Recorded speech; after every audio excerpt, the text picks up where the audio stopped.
We've made it to another Friday, so welcome, boys, girls, and everyone in between. We are a studio created by artists for artists, and in our stream sessions, we talk about anything that comes to our mind as we create human art. I am Eso, and with me, as always, is the co creator and motivator, Miss Lily.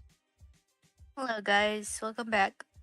All right, so tonight's challenge, well, it's pretty much a free for all tonight, but I'm going to be working on some experimental work because I have been essentially digesting a lot of art books lately. And I really want to experiment with creating a character sheet and get that and nail down a OC of mine. What are you going to be working on tonight, Lily? I'm not sure. We're gonna figure it out. All right, let's wing it. What's up? Mark is in chat. How's it going today, brother? Thanks for joining us again, man. Let's see here.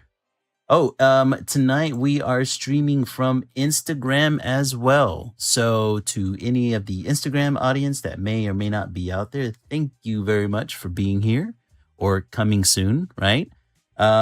It's our first kind of exploration of Instagram. It's probably where some of our biggest audience is at. So I'd figure we tackle that one first before trying out something like TikTok. Welcome, Instagram audience. I'll try to pay attention to chat on Instagram. So if anybody pops up or wants to join, talk about whatever topics we bring up or talk about the artwork, feel free to let us know. We can get into it. Just get right in there. But before we start drawing tonight, let's get a little housekeeping out of the way. If you are watching the stream, join us in chat. It lets YouTube, Twitch, and Instagram know that you're here and counted. If you're a first time watcher on Twitch, hit that follow button. If you're watching on YouTube, be sure to hit that like, subscribe, and bell so you get a notification next time we're on. And if you're watching on Instagram, please feel free to give us a follow. We would love a broader audience to join us tonight and go into chat, say hi. If you take a look over in chat, you will see links. First being Miss Lily's socials, both Instagram and TikTok. You can find her at Lily Lilac Draws, all one word. Be sure to head over there for more artwork from her, as well as clips. And if you want to see more art clips or donate to the studio, feel free to head over to our link spree URL, which will take you to our landing page where you can find all the other socials that I've been messing around with lately. Outside of that, let's go ahead and get some artwork started here and start getting into our topics because let's see here. I was going nuts this past week of finding all kinds of topics to talk about. Yeah, you have So a lot. yeah, feel free to pick whichever topic screams out to you first. I'll Mm, let you choose first whether or not you want to do one of your topics or mine, well, I don't whichever. have a lot, so we can go into yours. All right. What would you like to talk about Um, first? you want me to pick the first topic? Yeah, if you want to. Or we could just Mm, go down the line because my topics are a little mixed match. There's I didn't really have an order I was going through. But if you yeah. want, we can go with the latest drama that's happening in the mangaka world with Miss Yorana, um, and everything that's Yeah. happening there. Because I put her on our promo image because I knew as soon as I started seeing this bubble on social media, I was like, oh God, this is here we go again, man. This is gonna get fun. Um, but the story is that Miss Miorana recently deleted her X account due to the Western fandom. Mm-hmm. She recently deleted her account after a wave of criticism and controversy spread across social media and it was triggered by reactions to a fan made video of involving the Gachia Gutha character. What's his name? Jabber. Gabber. Yes. Yabber? Gabber? Jabber. Jabber. Jabber. Like, Jabberwocky Jabber. or Yeah. The Jabber. Yeah, I forgot about that dance crew. Yeah, the Jabberwockies. well, it's originally Mhm. cool little tidbit. Yeah. It's referencing the Jabberwocky from Alice in Wonderland, which is what they're referencing as well. Oh, no I bet. shit. I guess I Yeah, didn't make that connection. I started thinking about the first thing that comes to mind is that dance Johnny but they're Depp did. also dance troupe, and he dances, so that makes sense. There you go. It all Yeah. connects. It all connects at the end of the day. But apparently, I had seen the video. Um, Essentially, it's this. It looked like a Japanese guy doing a kind of like bare bones, no cost cosplay of Jabber, where he used leeks is it leeks, right, the vegetable, Yeah. as dreadlocks, and he was mimicking the dance moves from whenever Jabber is first introduced into the series. um Apparently the situation escalated whenever people on social media started to debate the intent and the interpretation of that video, with some fans defending it as like harmless and others pretty much raising concerns over perceived insensitivity. Um, and then I guess as the discussion intensified, um, Urana pretty much got the blunt of it all, because But she shared it. yeah, because she She shared it. shared the video. Yeah, Yeah. yeah, that's right. That's right. She shared the video. And I guess the debate was raging so intensely online that it caused her to deactivate her X account. One thing, our Oh, you're screens not aren't up. seeing. Oh, let me go ahead. Sorry about that. I changed it over now. There you go. There we go. So yeah. Thanks a lot, Mark. Thanks for that. Um, but yeah. So yeah, it apparently got really intense over there, and it essentially caused her to leave. What did you hear about this whole incident?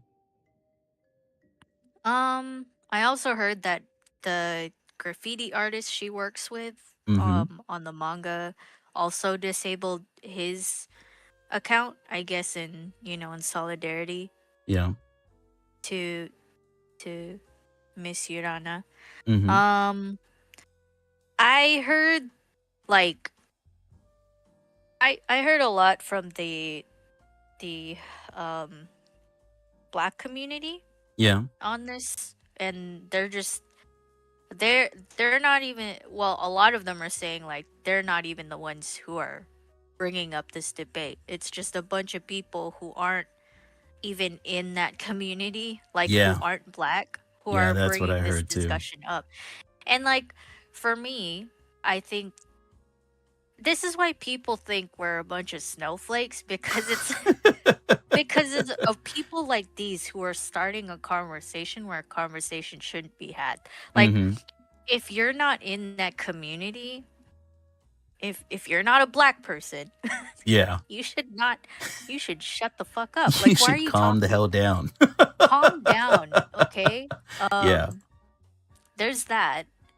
And when I saw the video, I just saw it akin to that one guy who does the really like budget, Yeah. the fat But Asian dude who does the budget yeah, the uh budget cosplays. cosplays with Yeah. just using his body and stuff like Mm-hmm. that. I thought of that in the same kind of vein, where Yeah. it's just purely a joke. Like, they're not making fun of the character Mm-hmm. for being black or having dreadlocks. It Right. was just a budget cosplay.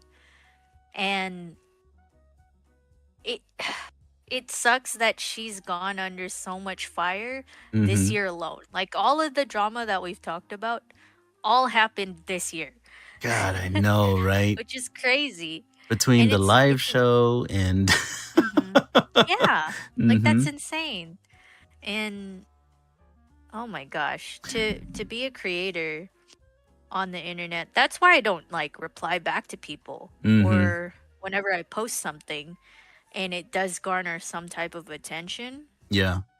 I just delete I just delete people's comments or not even acknowledge them because I don't owe anyone an explanation. Hmm. She doesn't either, but like I think after getting so much of it continuously, um, I do understand where she's coming from. I do understand just wanting to be like, nope, I'm out, I'm peace. done. Like, Yeah. mhm. And that's what happened. So that's actually what happened. And I already brought this up in a previous stream, but I think the creator for Goose, her name is Gooseworks Online. The Hmm. creator for Digital Circus, like Yeah. she's tapped out too. Oh wow. Like, yeah, cause of cause the movie slash last episode got leaked and people brought it to her attention Yeah. and she was just like, "Oh well," and then people like didn't like didn't like her reaction to her own thing getting leaked. Yeah. Yeah, and it's just like, "Oh, how could you act like that?" or this and that, and it was just a commentary on how the finale is being released before, like, monetarily Hmm. before going on YouTube for free like it always has been, and people thought her just saying, "Oh well, it got leaked," like was kind of a jab towards them, and it's Yeah. just like, well, don't you guys care that her property got leaked? Like, you know, Right. you're just mad that she doesn't, you know, like she's just basically saying it is what it is, and you Yeah. guys are getting mad at that. Like, damned if you do, damned if you don't, right? Yeah, And exactly. Exactly. It's man, it's one of those things like whenever I first came at I was first introduced into the whole situation through the drama, and then I came across the actual video that the whole drama was over, right? And I saw the video, and it's like you said, it's like a budget cosplay and the guy's doing the dance. And my first thought was, okay, like this is it on I can see both sides of this, right? On one hand, I can see how it's like, okay, especially whenever we're talking about Eastern cultures appropriating whether it be black music or black style or black, aesthetics, and we there's been a shit ton of disrespect that's been coming out of South Korea and K-pop, and there's been minimal black characters within anime, and then whenever there is a black character within anime, it's kind of a weird caricature.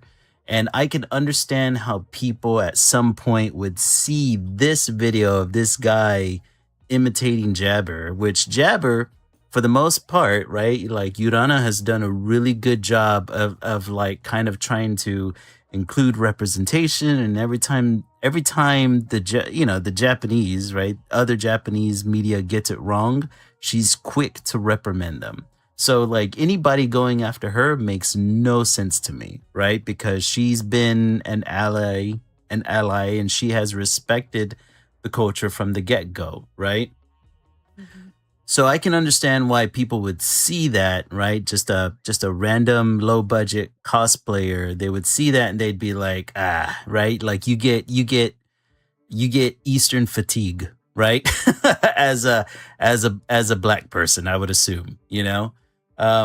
But then like after the initial comment, I'm sure it was pretty much over, and then it got taken over by another group, which then in of itself is like kind of the issue where it's like, okay, like maybe, you know a small group of black people said their piece, and then all of a sudden everybody came in, and because it's popular to kind of dogpile on somebody, because saying, adding more drama or adding more gasoline to the fire gets you more views, and you want to cover it on your social media, and everybody wants to have their like little viral comment here and there. Of course, people start piling it in, because we live in a society where we monetize sensationalism, right? So you have all these people that are dogpiling, and unfortunately, like, Urana is like at the epicenter of the whole thing. And it's like, well, and at the end of the day, it's not her, right? She's been completely respectful, but even she has to hit her limits on what she's willing to deal with, and the amount of blame that's being thrown her way, and especially on X of all platforms, where they monetize you to say the most outlandish shit. You know what I mean? It's like, yeah, eventually she's gonna get fed up with it. Eventually she's gonna delete her account. And what makes it worse to me is the fact that whenever she deletes her account, these sensationalists out there decide to monetize on that, right? So as soon as she deleted her account, then you started having a certain group of Western fans coming in and trying to instigate the debate online with even more, but with bigotry, right? So then they started coming in saying like, oh well, they started specifically targeting black fans, saying that, oh well, black fans are the reason why Yorana is getting attacked, um, and that this justifies why no mangaka should ever try to show representation in their anime, right? And of course, these people who are saying it are usually white, right? Because, they love their Eurocentric anime, right? So it's yeah. I think it's a whole bunch of people trying to do what they always do, right? They always try to monetize on the most outlandish shit possible. And the whole thing annoyed me so much, because it's like I said, Yorana does a really good job, whether it be with the live play and her not liking Japanese actors darkening their skin. What was the other thing before this? There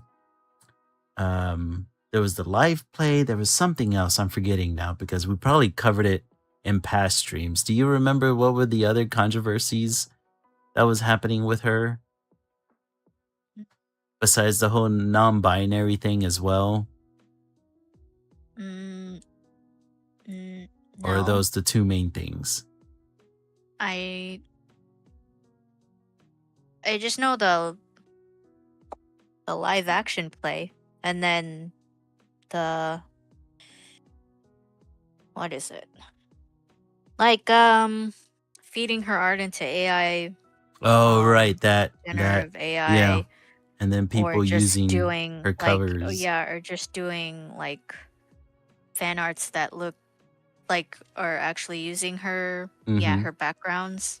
Yeah, Um yeah. I think she's been fighting the good fight, and this one post, you know, I think it touched a nerve for a second, and then people just took off with it, and you know, it's just this poor woman can't catch a break. Um, mhm. Other animators have been joining in on the conversation as well. Like there is a Hmm. animator from Studio Bones who was describing frustrations with what they called destructive online environments. And they said the sad thing, quote, the sad thing is that the true fans aren't on Twitter. They live normal lives far from toxic social media. They go on to say, I hate Twitter, I hate TikTok. Bunch of insufferable, entitled, loathing children minded retards everywhere. Mhm. I mean, and they're not wrong. Because holy crap. The last thing I ended up hearing is that Yorana did reactivate her X account, but she's private now, so nobody can see anything that's on her page outside of friends and whoever she's following. So she's not completely gone. Um, Buck Fumbler, thanks for joining Instagram. We love that you're here, man. Feel free to join in on chat. And Sky Captain 34, thank you for joining us as well. We were just talking about the drama that's happening behind the author of Gachyakusa, Ki Urana, and the controversy with the low budget cosplayer. But going on to another topic, do you want to pick out one of yours? You can keep going. So let's see here. Can I stick within the manga world here, or should I go over into AI? You know what? Actually, I do have one more manga topic here, and I thought this was really interesting. Let me see. So there was a artist online by the name of Yanfei Obsession, and they're currently going viral after fixing a design from a anime called My Senpai is Annoying. Yeah, Um, I actually watched that anime. oh, you actually watched it? Okay. Yeah. He called out the original layout a monstrosity, arguing that Futaba looked too small and had childlike proportions despite being a older character. Mhm.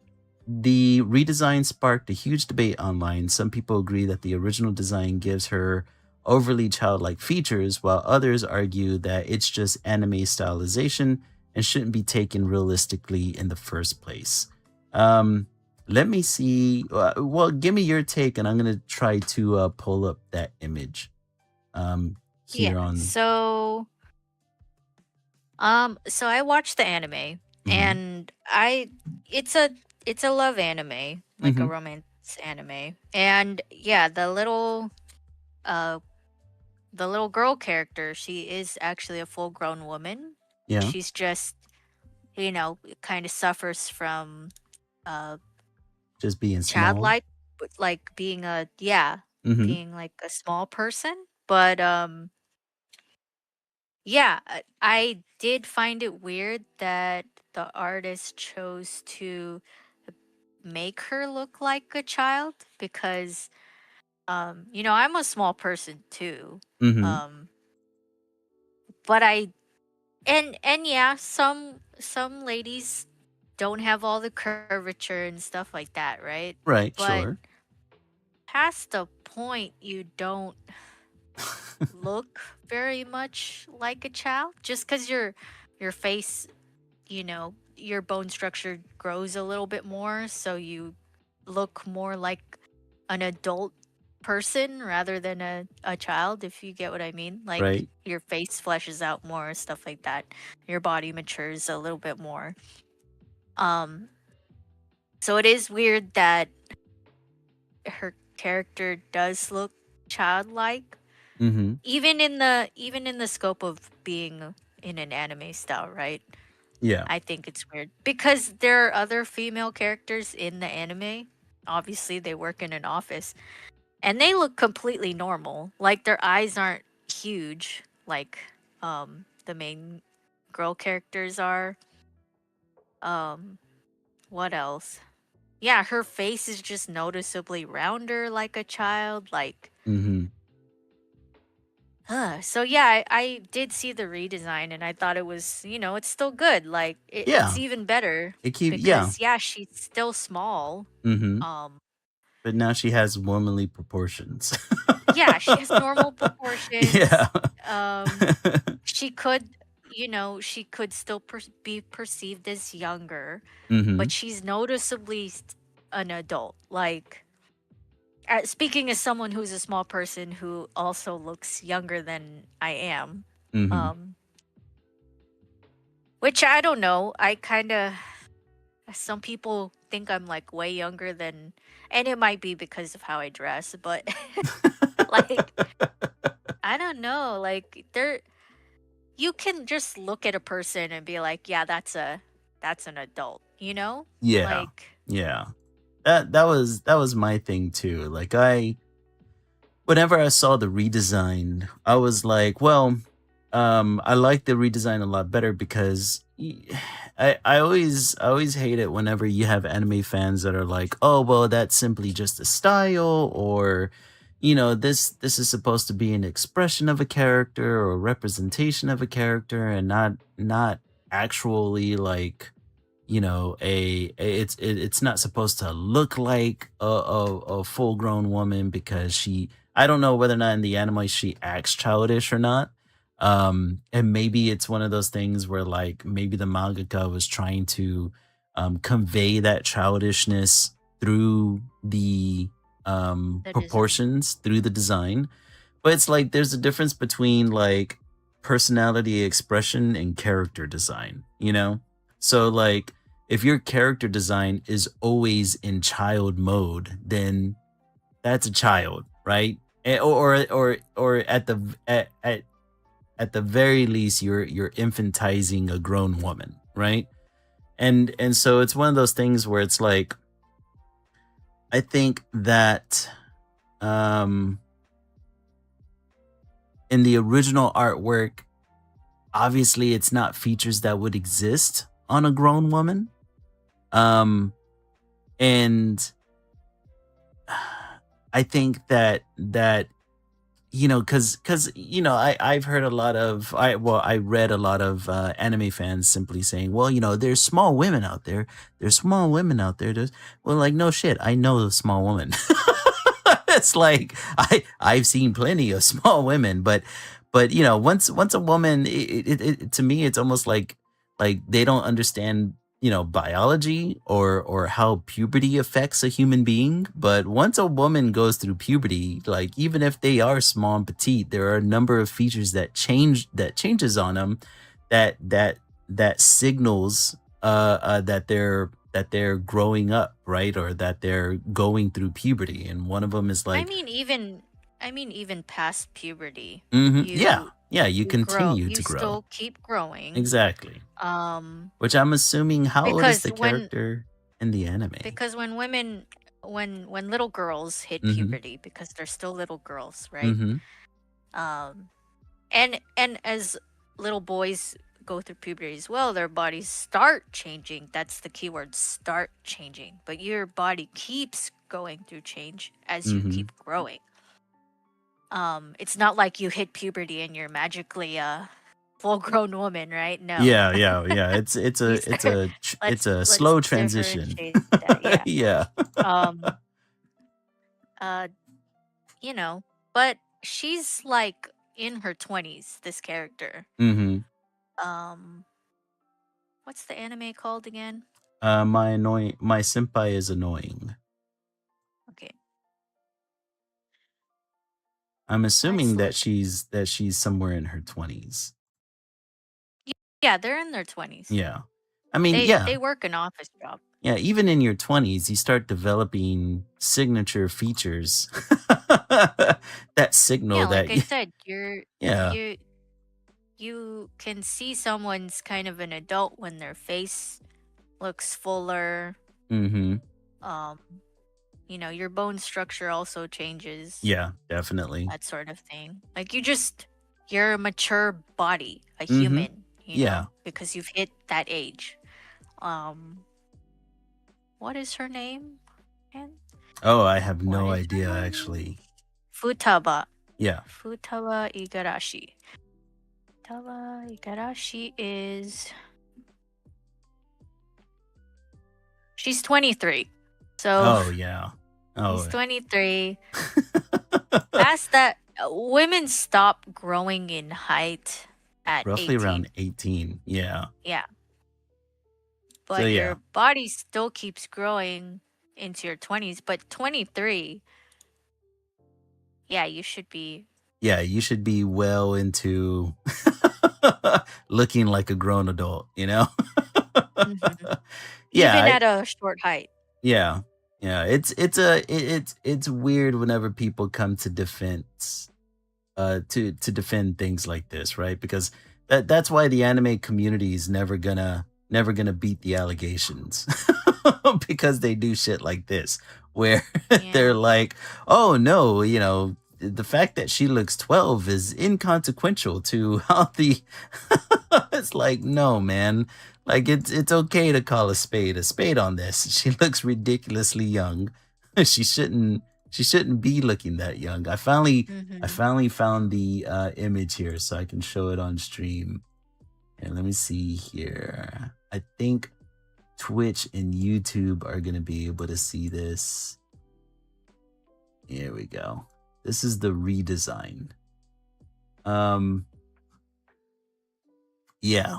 Yeah, the redesign looks a lot better. Still makes her look like a small petite woman and a woman who's in her early 20s compared to the guy without making her look like a prepubescent adolescent.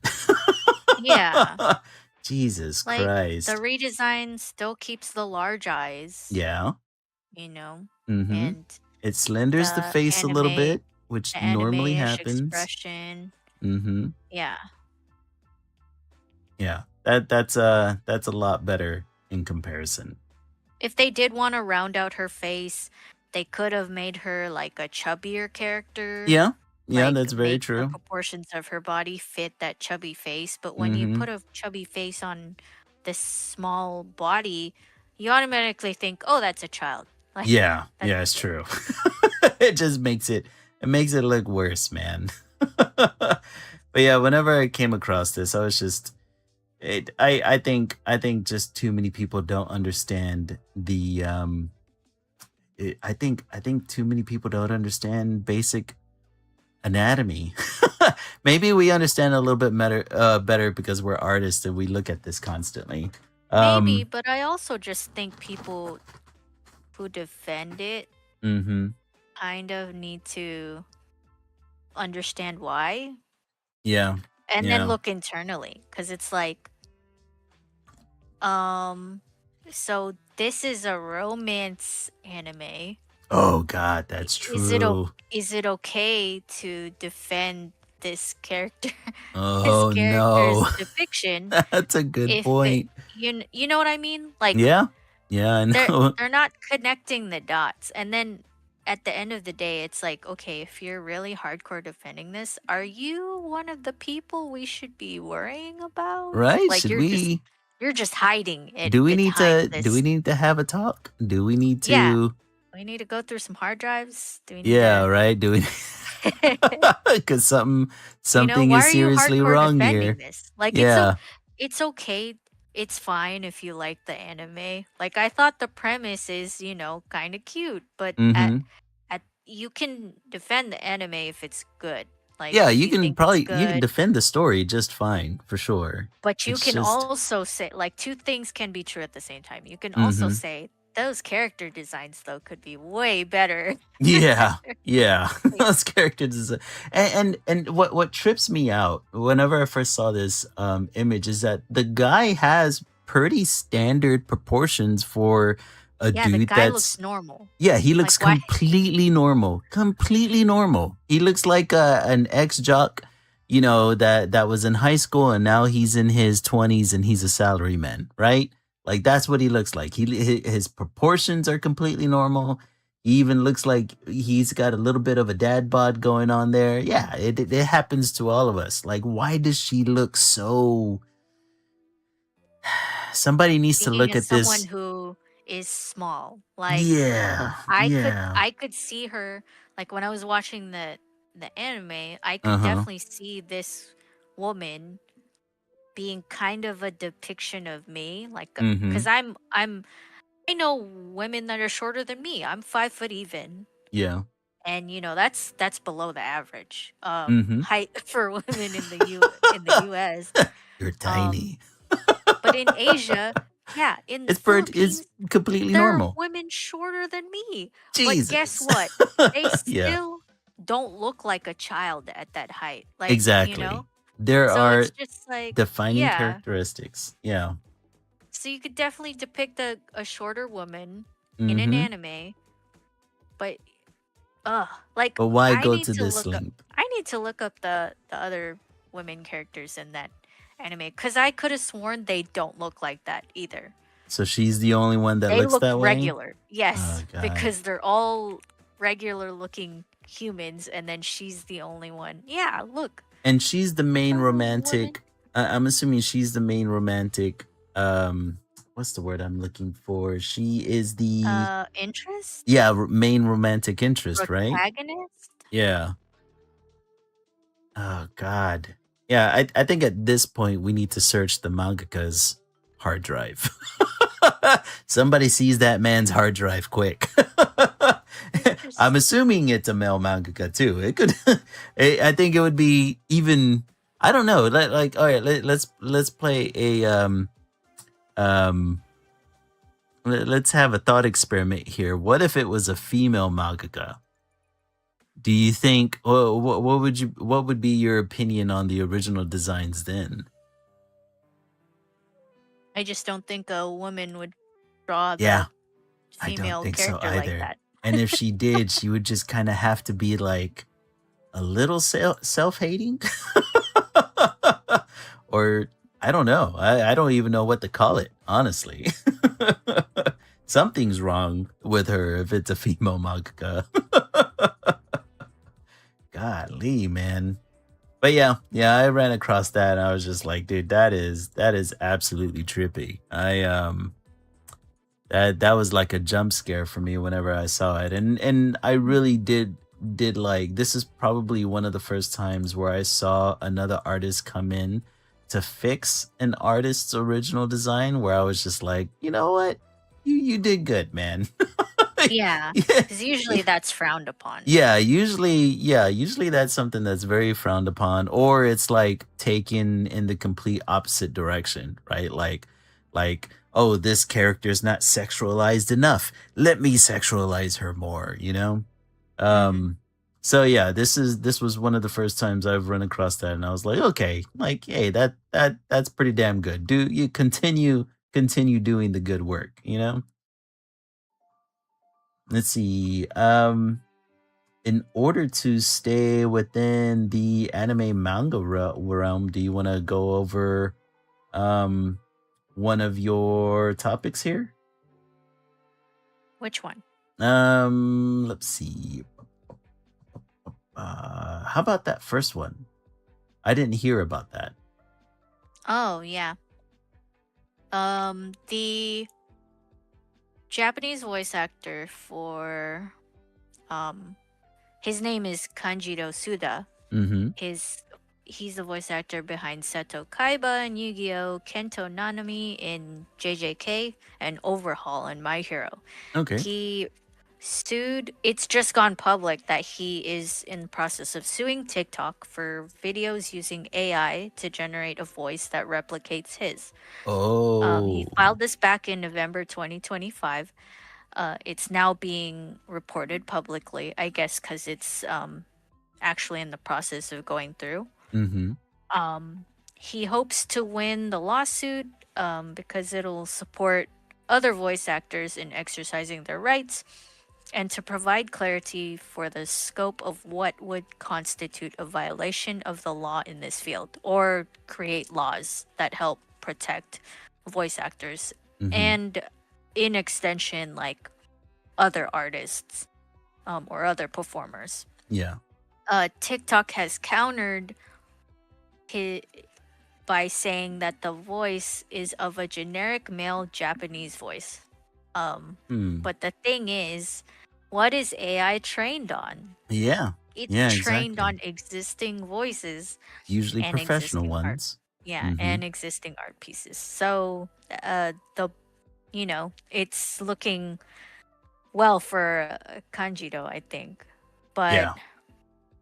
yeah, like I haven't seen any of the videos. Maybe his legal team has helped take them down or something like that or Mm-hmm.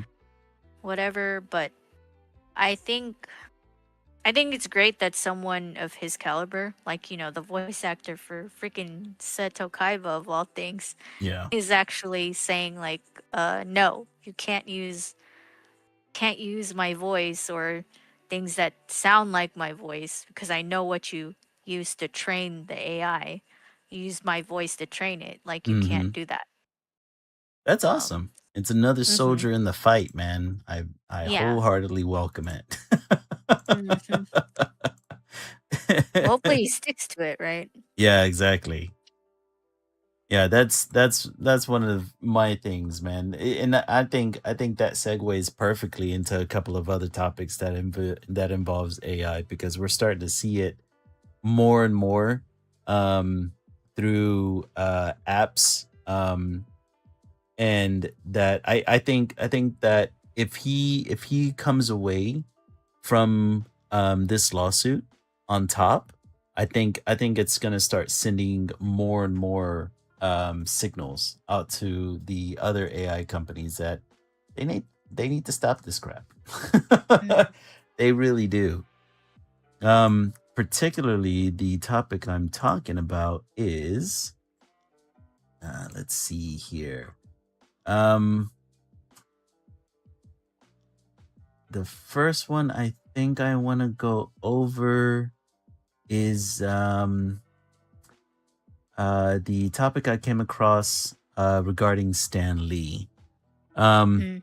so everybody knows who Stan Lee is. He was pretty much the face of Marvel Comics since as far back as I can remember. And whenever I first heard about this story, I was like, have you ever seen that meme of that chick that tries the uh LaCroix for the first time and like she hates it and then she kind of likes it and then she hates it again? No. No. So Mm-mm. but it kind of describes the kind of feeling that I'm having with this story because whenever I first heard about it, I was like, "Oh, dude, fuck this." And then I started reading into it, and I was like, "Okay, that's kind of interesting." And then I continued to read it, and I was like, "Nope, I hate this again." So, What was the interesting part about it?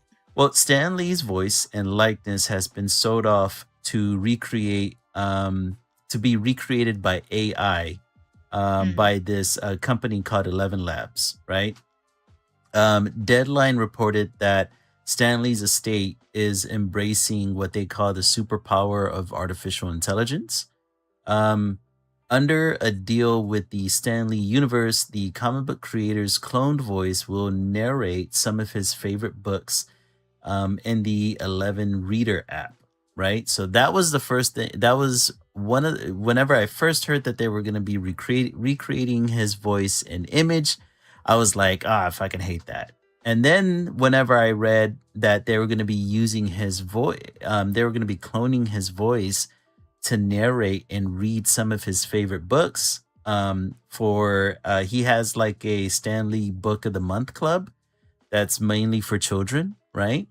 I was like, okay, all right, like if you were ever gonna use AI, and if somebody's estate was gonna give a company um the go ahead to say like, hey, you can use this voice for this purpose, using it to narrate books for future generations to experience Stanley, right? I think it's pretty fucking cool, right? It's educational. It helps the kids. They get exposed to Stan Lee as like this grandpa figure. It's a win-win-win, right? Um, they were saying that some of the first books were gonna be like Robert Louis Stevenson's Treasure Island, and then 11 other books being adapted in the coming years, right? Um, but then I read this. They say, furthermore, Lee's likeness will be available on the 11 Labs image and video marketplace, enabling users to create the kind of cameos that cemented his association with the Marvel Cinematic Universe. Music has also been created inspired by the aesthetic and energy of his imagination. And that's whenever I said, what the fuck? I hate this again. Mm. Because it's like all right, if you were going to use his voice to read books, fine. But now you're like monetizing his, like recreating his image to do like cameos in people's AI videos. Like, I mean, come that's on. what it comes down to, is Yeah. money. Yeah, exactly. Exactly. They're gonna essentially monetize Stan Lee. Yeah, like the first thing that comes to my mind, you've heard of those the website Cameo where you can pay actors to, send you a video of them saying whatever the hell you pay them to say. That's what I'm Mhm. imagining they're going to be doing with the dead image of Stan Lee. And I'm just Yeah. like, what the fuck, guys? No. No, no, no, no, no, no, no. Have his voice read books. Okay, fine.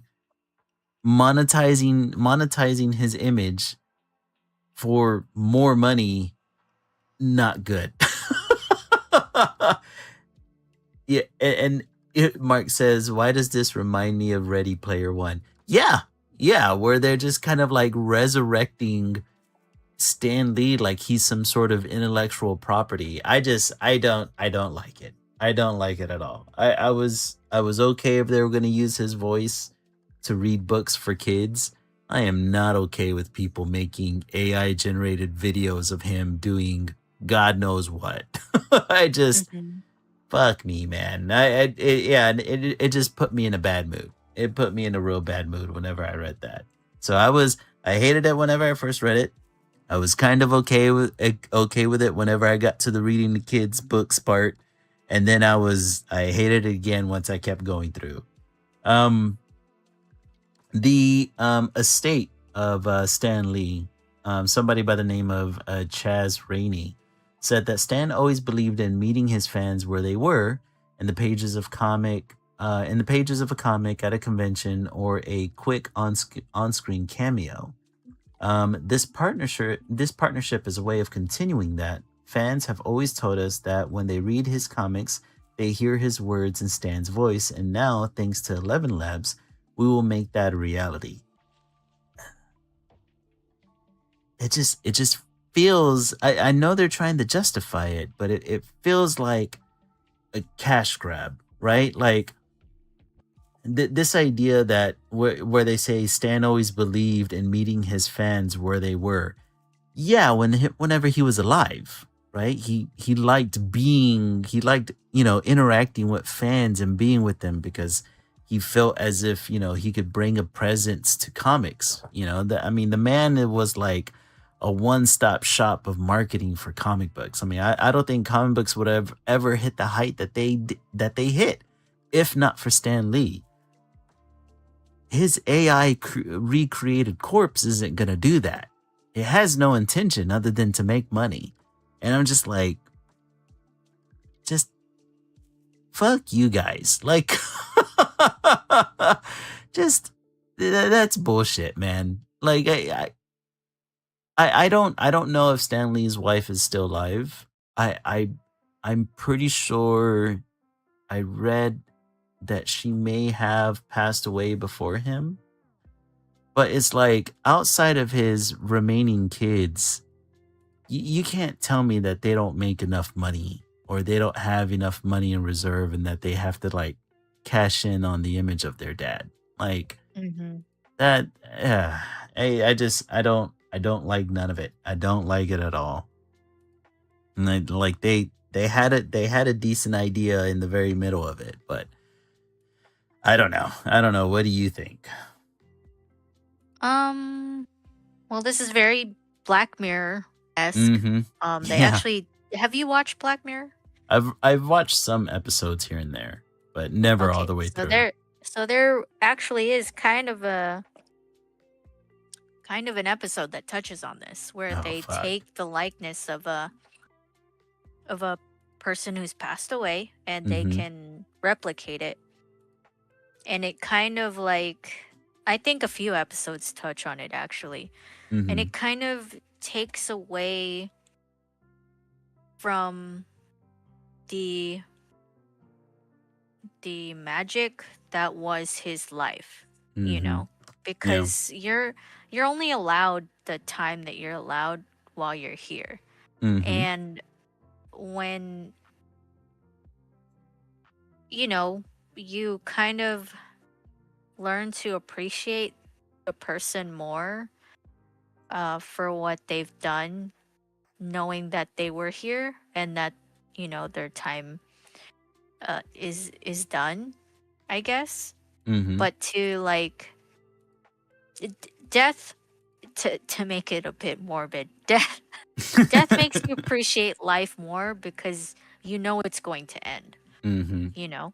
Yeah. If we're able to just replicate people's like likeness and voice and stuff like that, I think it kind of spits in the face of their life that they had on in the time that they had, I Mhm. guess is what I'm trying to say. I don't Yeah. know. I think it's weird. Like, and so dystopian, and it's definitely just that's it. Like they just want to make money. Like, Mhm.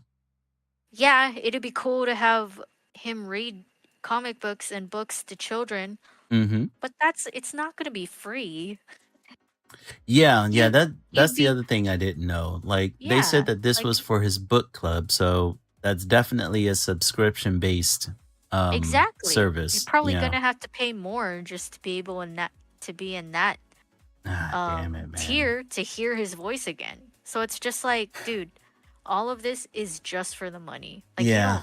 There you has to don't be a fucking limit care. to this kinda You stuff, don't man. fucking care about that They kids. they don't. Nobody cares about that kids. They don't They give a only shit care about about it. the money. Yeah. Yeah, Of course. they're just being content pigs where they're just like, "I wanna see Stan Mhm. Lee cameo in the back of a video that I wanna that I wanna prompt," you know? And it's just like, "Fuck, Like man, like, no. mhm. No, no, no, no, no, no, no, no." Like, this would even upset me if the MCU decided to do this, which thank God they haven't, right? Hopefully Like, they don't I'm so glad I don't they think they yeah, they haven't can. come around and be like, "Oh, we're gonna throw in a Stan Lee cameo after his death." Like, I think the last one he did was for, like, Big Hero 6 was one of the movies that he I think it cameoed was in. Spider-Man. Yeah, yeah, I Spider-Man think was it was probably one into of the the last ones. Spider-Verse.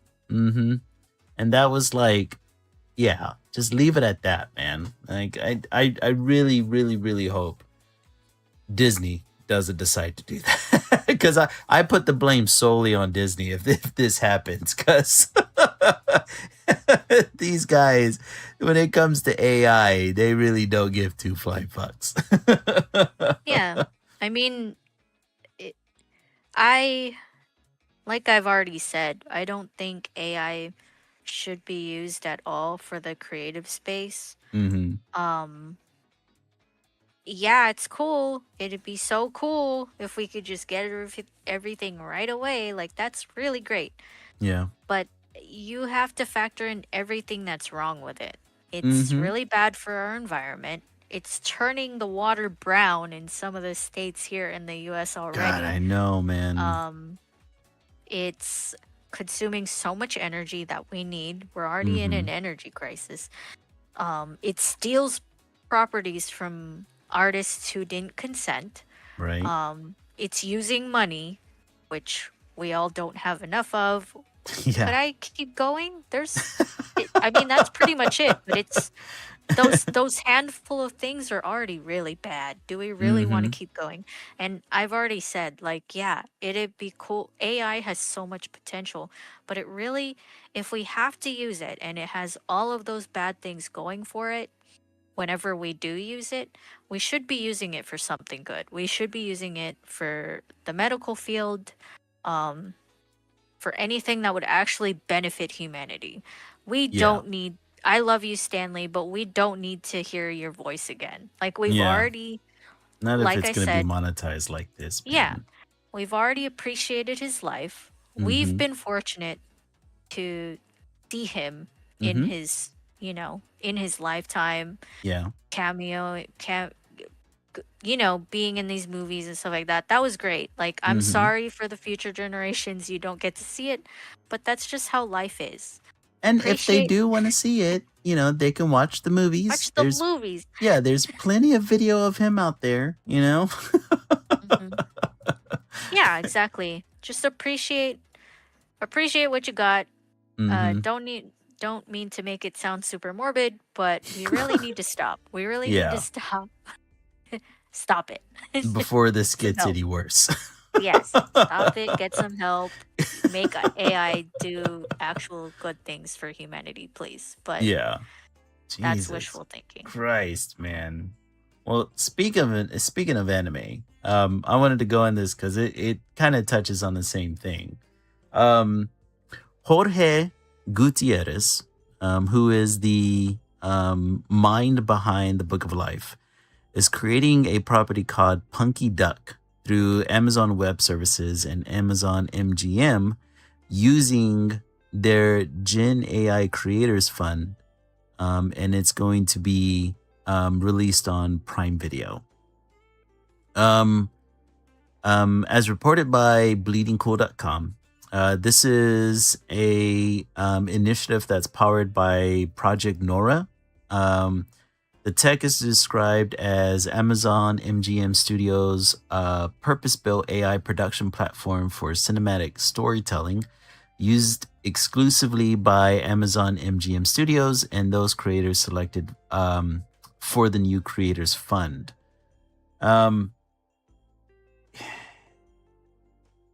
Jorge has been he's kind of been like an independent darling for a while, even though technically he's not really an independent, right? He's had pretty large projects produced based on his work. He's had what was that independent cartoon that he came out with called again? I forgot. Is it Cartoon like on yeah, it's a Nickelodeon. cartoon? Uh-huh. El Tigre, Yeah.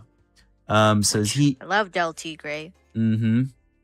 And and you sent me a meme. What was it? Was it earlier today or yesterday? Um about Sometime this week. yeah, sometime this week of Latinos being really pissed off at this guy for diving into AI the way that he is. He recently, so obviously a lot of people have been coming at him because he is considered a traditional he used a lot of traditional animation and El Tigre, and then for the Book of Life, you know, of course that was 3D animated. So a Mm-hmm. lot of people have been coming down on his head about this for working with Amazon with their uh, Gen AI Creators Fund, and then essentially building a whole cartoon out of that Project Nora technology that they have. Um, he has responded. He says, it's a big time experiment for me, and I will be cautious as possible with AI. Artists driving tech and not the other way around is my goal. Um, let's see. He goes on to say, I've been developing things at most legacy studios for years, and Punky Duck, to my complete surprise, went to greenlight in 2 months from my first pitch. Cautiously optimistic of what we can accomplish with the support of Amazon MGM Studios. Taking a chance on an original feels like a miracle these days. So essentially, he's saying that he wants to be that this property, Punky Duck, is going to be a artist first initiative that, as he's kind of explaining here, that he wants to use AI in the process of that creation. Um, how do you feel about that? How do you feel about having a property like this that is being driven by artists, but they're using AI to help? Well, I so the reason why everyone, not just the Latino community, Mm-hmm. um, I think the Latino community is getting really outraged about it because, they had this representation from Yeah. this Latino creator. Mm-hmm. But everyone in the artist community space is upset at him because he's just the biggest definition of a sellout because Yeah. he was staunchly against AI. Like Mm-hmm. he voiced his disapproval of it before, and then all of a sudden, you get buku bucks from Amazon, and you're like, what do you mean? I love AI. Like, oh my gosh, it's so amazing. Yeah. Really? Like, what do you Mhm. mean I spoke out against it? No, I didn't at all. Like, Fuck, no. man. He finally gets money. Uh-huh. He finally gets this property greenlit, and he shuts up. Yeah. Like, which that's why a lot of people are upset. It's just like, it would have been one thing if you never said anything Mhm. Yeah. about AI, Yeah. But this is just, if you had to define sellout at all with a great example, this is it. Like, Yeah. Yeah, this would definitely be good it. job, buddy. You're the face of the definition for sellout. Good job. Fuck, Um, man. I think, like I said, I don't think AI should be used in the creative space at all, just because Mhm. of what it's doing to our planet, what it's doing to us is as a society, as humans. Yeah. We're like I said, we're all gonna die soon, and we're making it go faster because of because of fucking AI generated Yeah, pictures. Great job. exactly. I even if it didn't have those problems, right? Like Mhm. it wasn't affecting our planet, it wasn't affecting our ecosystem and our Yeah. ability to live. Even if it didn't do that, I still think it's spitting in the face of the process itself. Like Yeah. you don't become an artist because You want genuinely because of the ending Mhm. process. Yeah. Like, Yeah. yes, I love that I am making this pretty picture for you guys right now, and I Mhm. love that it's going to become a pretty picture. I love that. Yeah. But I love the the time and the effort and the process that it took to get here, because Exactly. I didn't come out the womb drawing like this, okay? Mhm. I didn't even draw like this like a year ago. Oh, yeah. Um, you know, Yeah, and there's you there's a whole conversation that could be had about I hate it whenever people tell artists like, "Oh, you were born with a gift." Like, "No. No, I wasn't. I practiced this day in, day out, okay?" Thank you, but I honed the gift. Like Exactly. I took the time to perfect this gift because yeah, Mhm. you get a natural, like, I feel like people get a natural what's the word? Inkling? Like a kind of like they're drawn to certain Yeah. Yeah, you passions. Like yeah. we're all born, I think, with a natural passion towards something.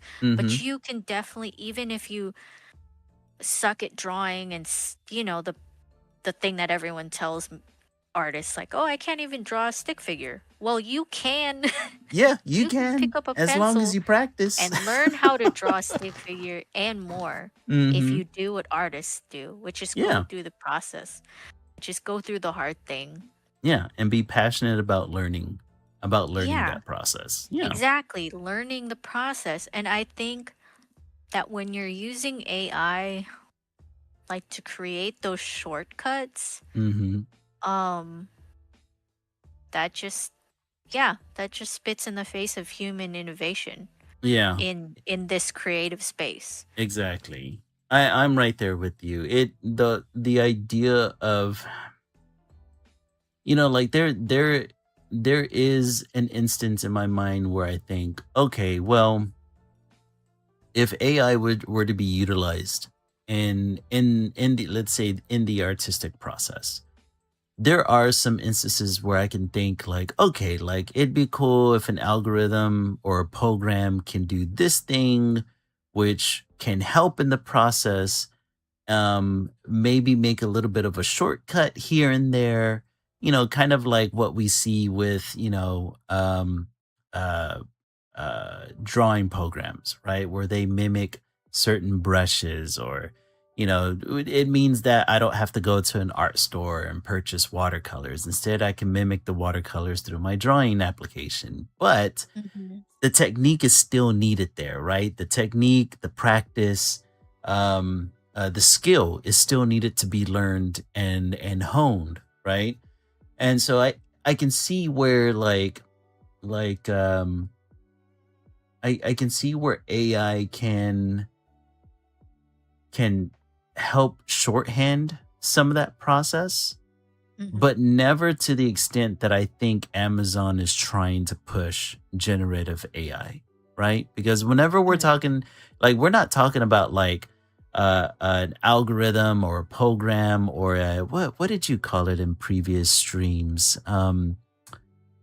You called it something else that it's not AI, but instead it's this thing. Oh, Program. it's a Uh, algorithm? Yeah, something like that. I can't remember exactly, but you made a great point at the time, right? Where it's like, yes, it's not AI, but instead it's mechanicians that are built directly into the program in order to help shortcut or shorthand a process that would normally be a little bit harder, or it would take a little bit longer to accomplish something, right? Mhm. But that's not what Amazon's going here for, right? This Project Nora is tech, as they put it, purpose built AI production platform for cinematic storytelling. So this thing is spitting out generated AI content. It's not like it's there to help with the little things. It reads as if it's there to help with the gigantic process, right? It's And just I there to make, exactly. uh, And make the content, yeah, to make mhm. money. And maybe there's artists there to kind of like nudge it here and nudge it there, but I think for the most part, right? Like the AI, the AI tech is doing the heavy lifting, and that's what annoys me, and it just kind of like it sucks to see that coming from somebody who was helping re-pioneer um, uh, 2D traditional animation in a space where it didn't exist for a little while, right? Like Mhm. like 2D animation went dormant with the introduction of 3D. And whenever he released El Tigre, as well as other um, uh, cartoon creators, right, there was this renaissance that was happening.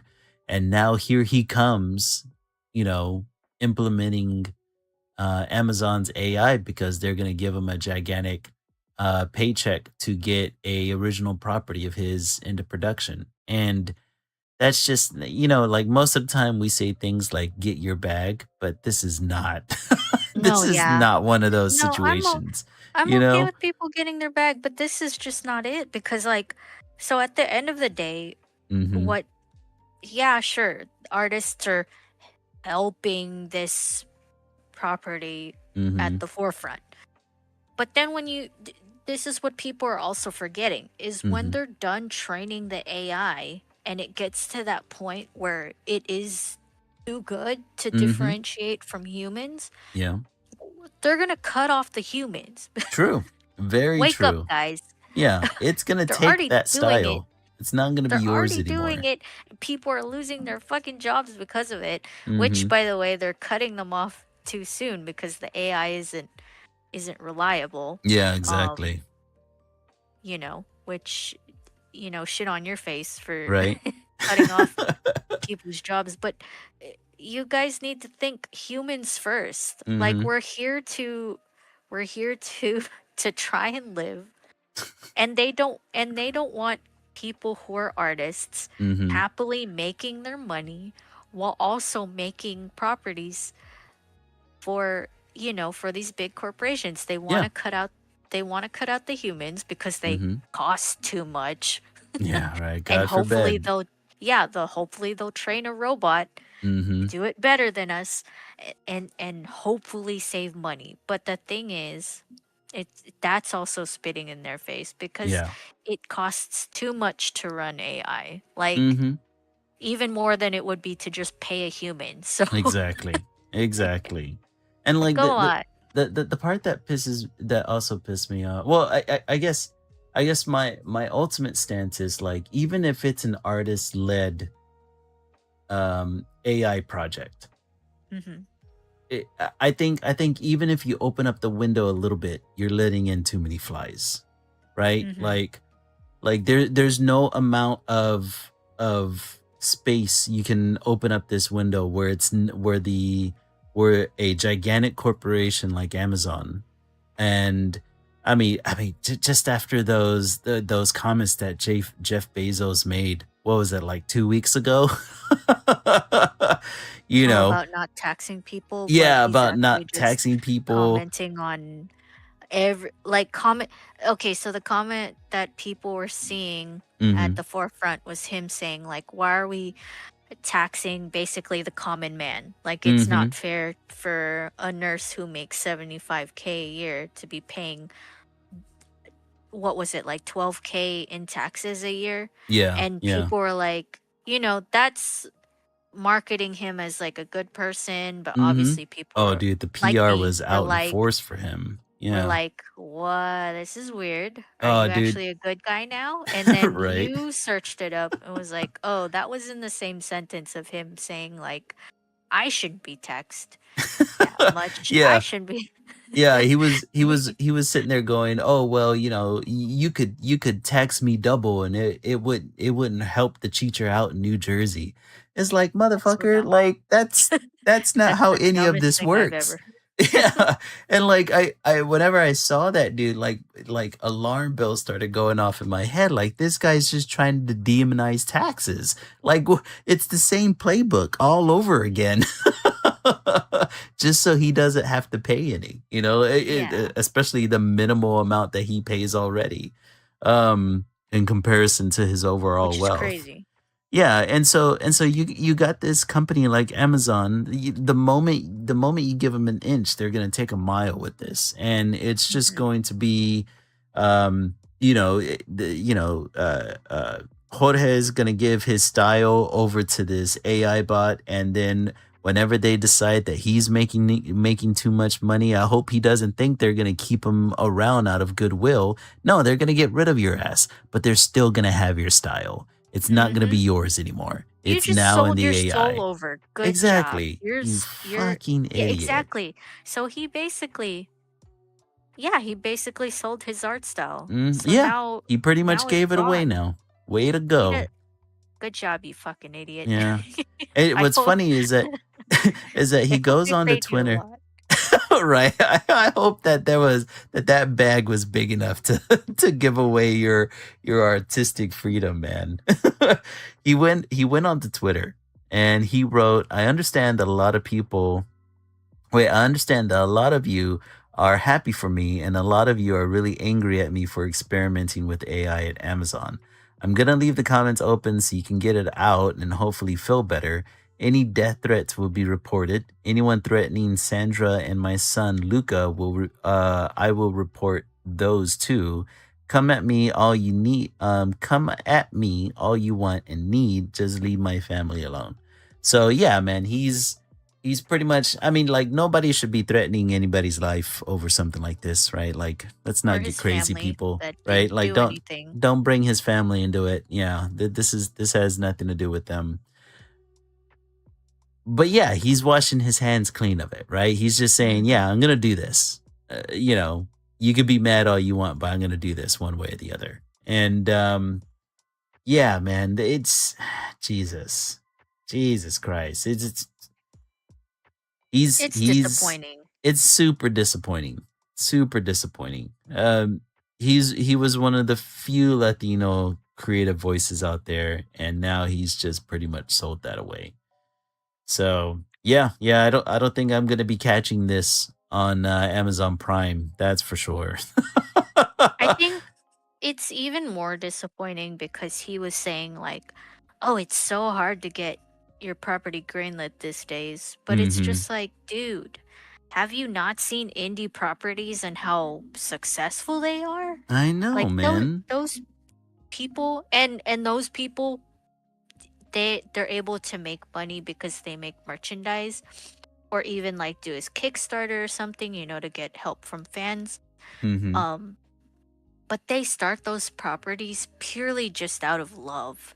Yeah. And and it's so sad to see someone who's kind of just lost sight of that, Mhm. and also lost sight of the potential. Like, you can get greenlit by your own fans, man. Yeah, Like, you will man. get They would so fund you would get anything that you come out yeah, with.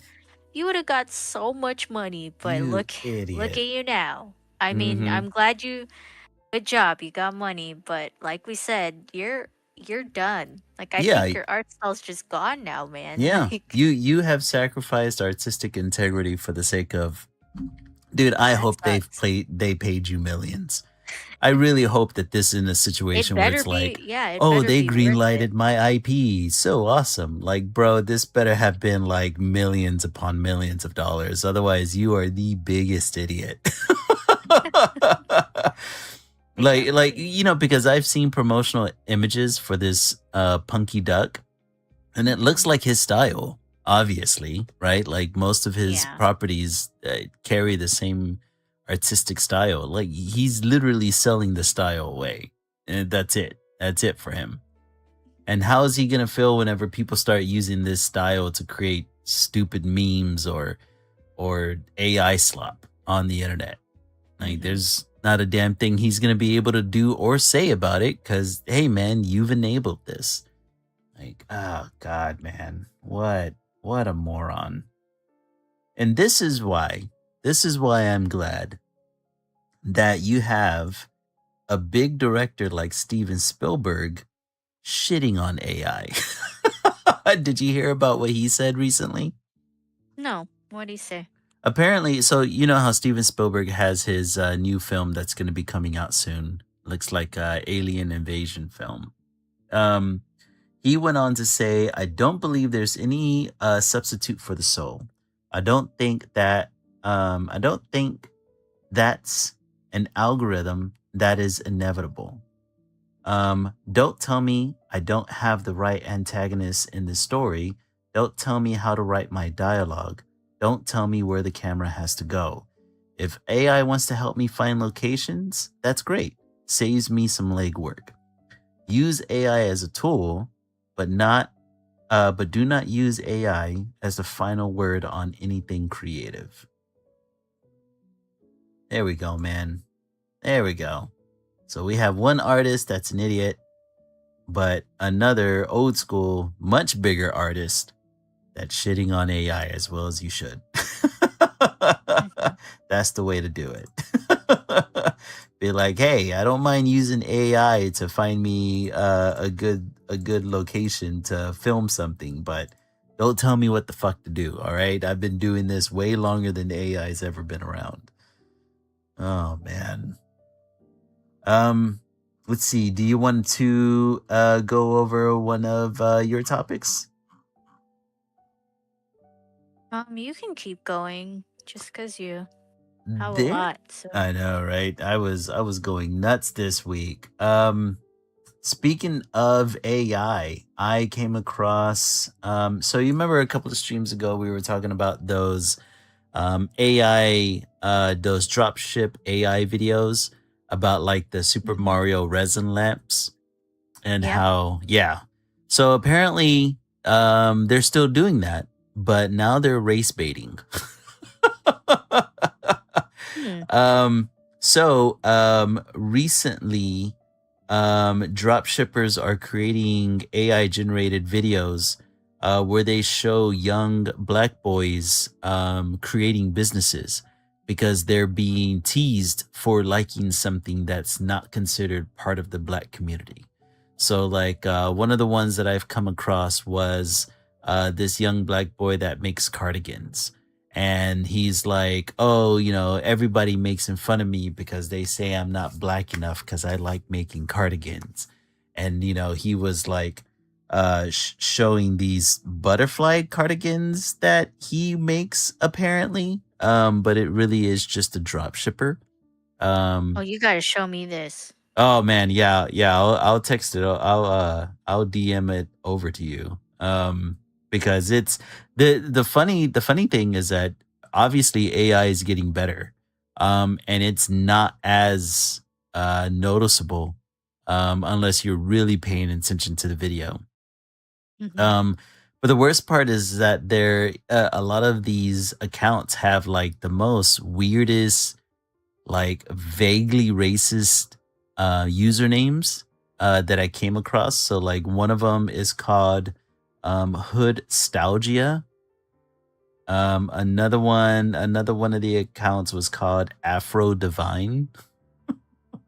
It's like what the shit, guys? For the love of Christ, man, these drop shippers have they have no scruples, man. It's just the worst damn things out there. Um, but yeah, that's all that I have on the AI front. Do you have anything regarding any further um AI topics? Oh, Let's see. oh, Oh, this one down here. what's the last one? Hideo Kojima was depicted in an AI video commercial for Prada. What the Um, fuck?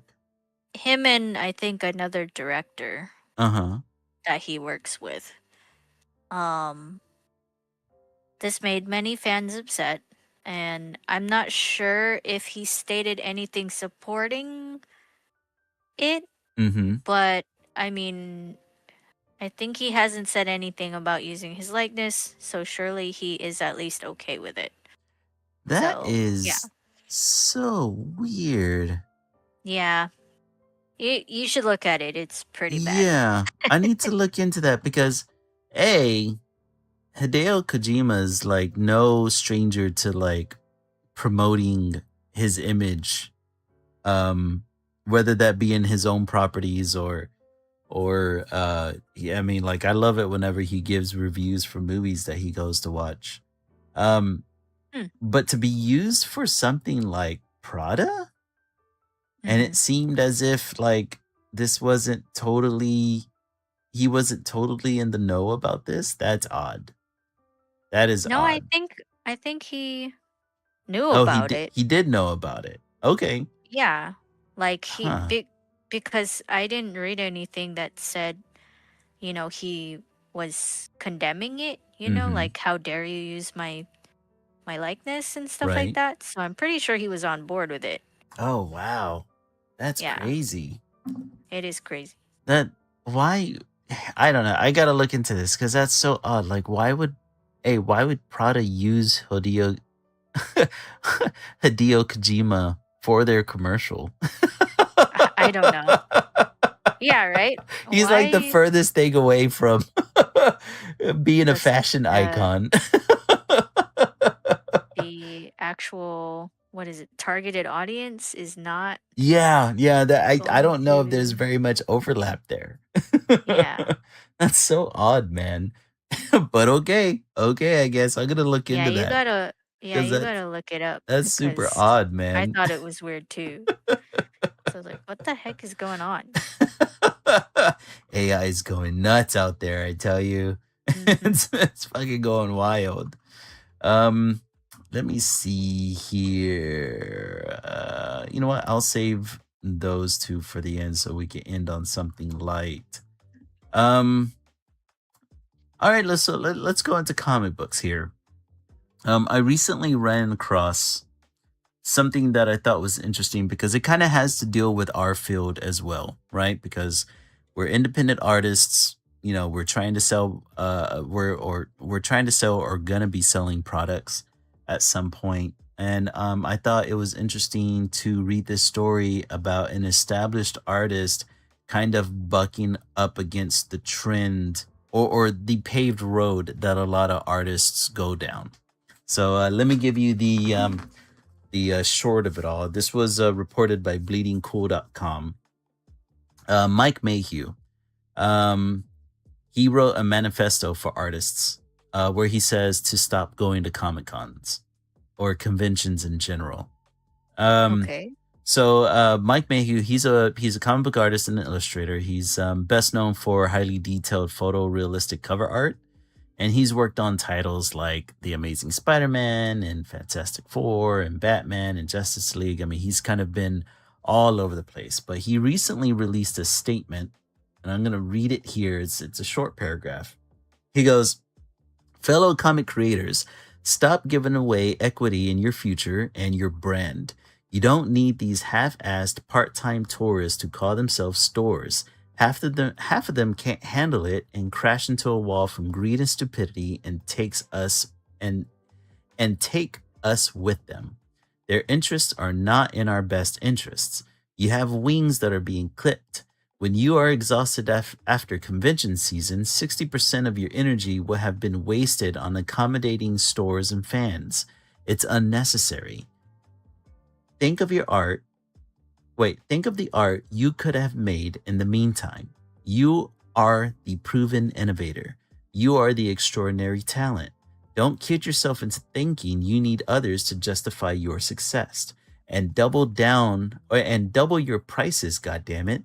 Your talent and your signature isn't gasoline. You are not a commodity that should be available to everyone. You are special, and all those things that they'll never sell will be on eBay tomorrow. Running a business in an art is an art that can ignite your art in ways you never imagined. I will not be at any cons. I will be in the comfort of my own home with my family and traveling with loved ones for pleasure while designing and scaling a creative brand with total freedom to do whatever I want. Take heed, time is running out.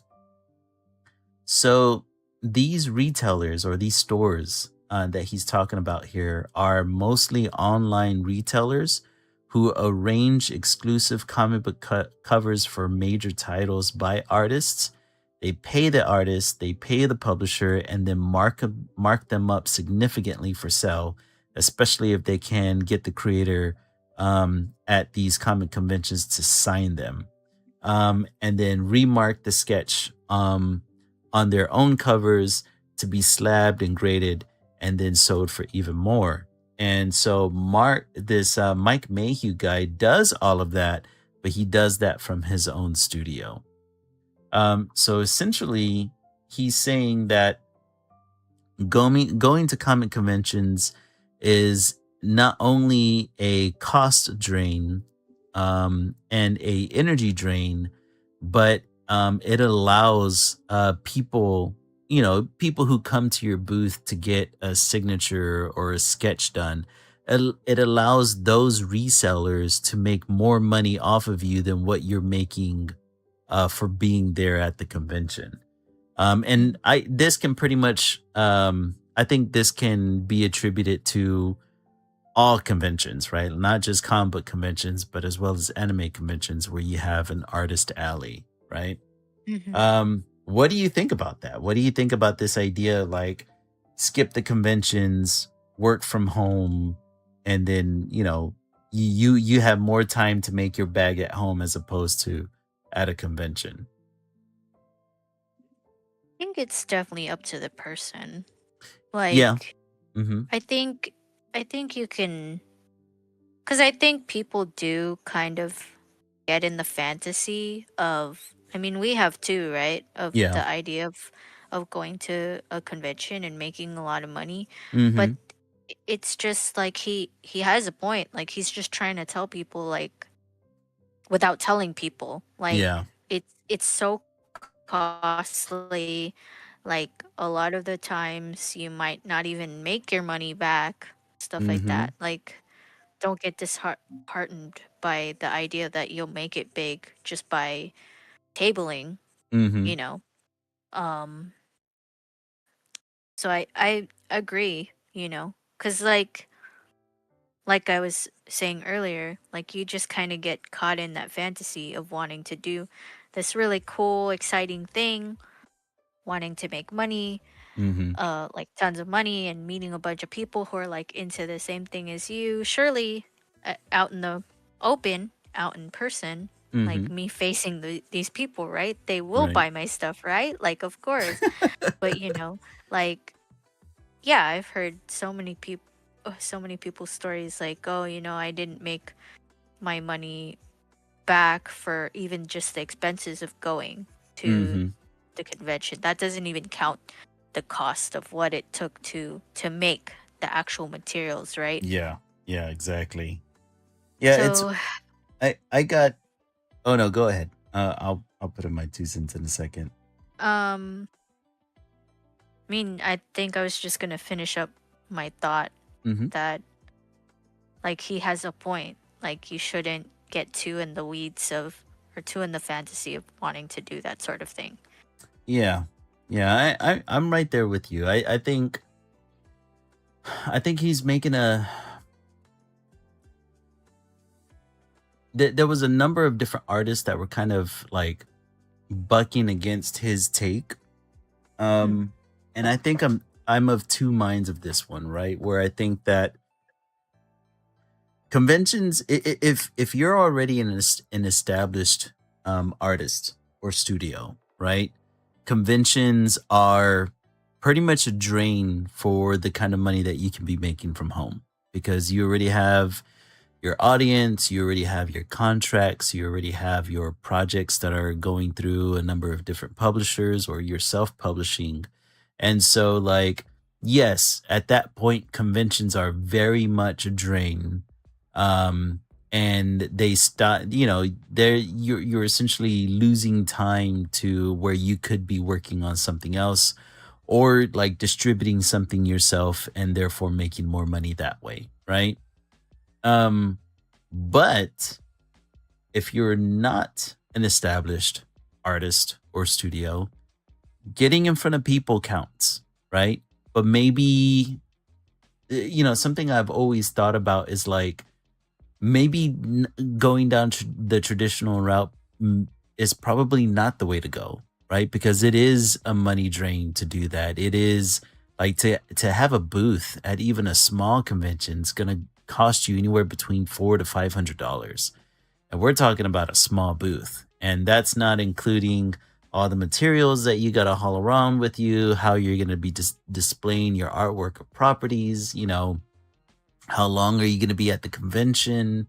If you need any kind of electronics there, how are you going to, get internet? How are you going to process payments? There's a lot of different aspects that you have to think about whenever you're boothing.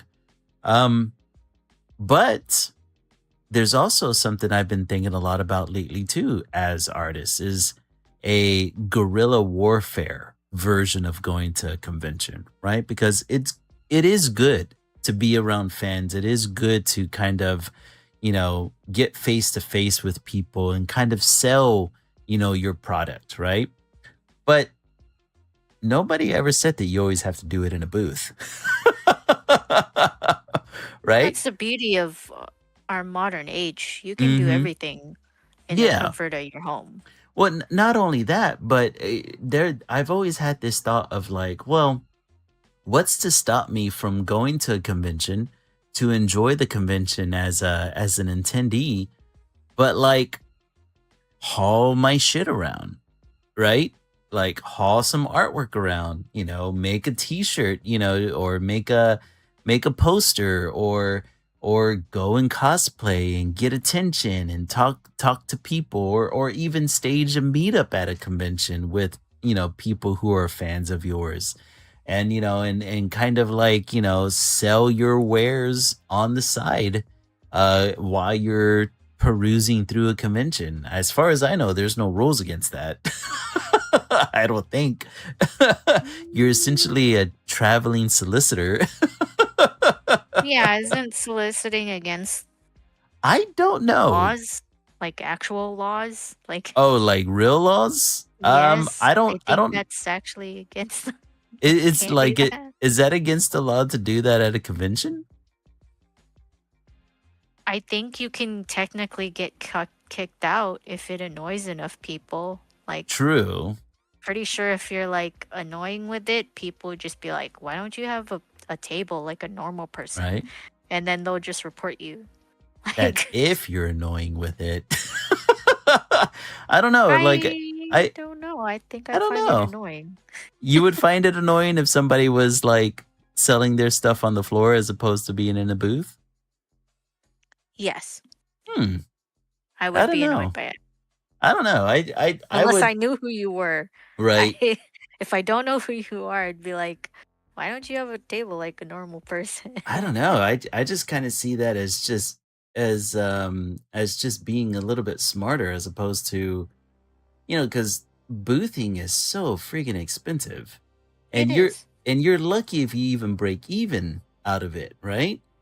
I'm Mhm. not saying that you need to be, rolling around the on the convention floor with a hoverboard and a loudspeaker to get attention, but like if you were to Then it's like, go, how do you get people's attention if you don't do something you could do something kinda like that?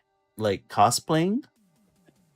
Yeah, Don't cosplayers walk the floor and give pictures and give out their cards? I've they seen do. cosplayers do that before.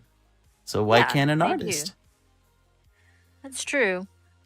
Like I I don't know. understand that, yeah, if you're gonna be annoying about it, right? Like you don't want to be in front of another artist booth selling your shit. But if you're walking around at on the floor looking at some of the attractions, if you're in cosplay and somebody wants to take a picture, be like, hey, thanks, man. Like, hey, by the way, check out what I'm doing. I'm cosplayed as this character. And then boom, right?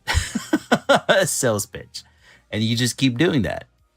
Every time somebody stops you for a picture, you're not being super annoying. You're just taking a picture and you're like, oh, by the way, I'm an artist and this is my studio. And hey, take this card, right? You're not really there to sell much. What you're really there for is marketing, right? You're there to give out cards. You're there to rub elbows with, fans and friends. Um, I think that would be a much more productive time of going to a convention where you can still enjoy yourself, but at the same time, you know, have one-to-one interactions with potential fans, as opposed to boothing where you're just kind of, yeah, you're paying anywhere between upwards of $400 to be in a booth. And that I think the last time I checked, it was like, well, I was checking for Comic Palooza, and that would have been a lot more expensive, I'm sure.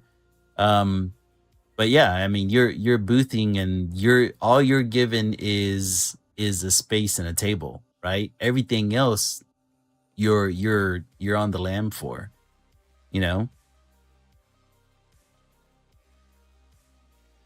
Oh, see, Mark says that any kind of guerrilla marketing and other unauthorized advertising or branding are prohibited. Ah, damn it. Well, that Yeah. sucks. Hmm. Well, I guess you either pay a convention money or you don't get noticed at all.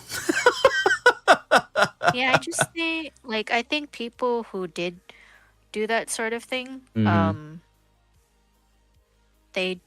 they're already an influencer, so they're Mm-hmm. probably not gonna get in trouble for it because they like, unless you're annoying. Yeah.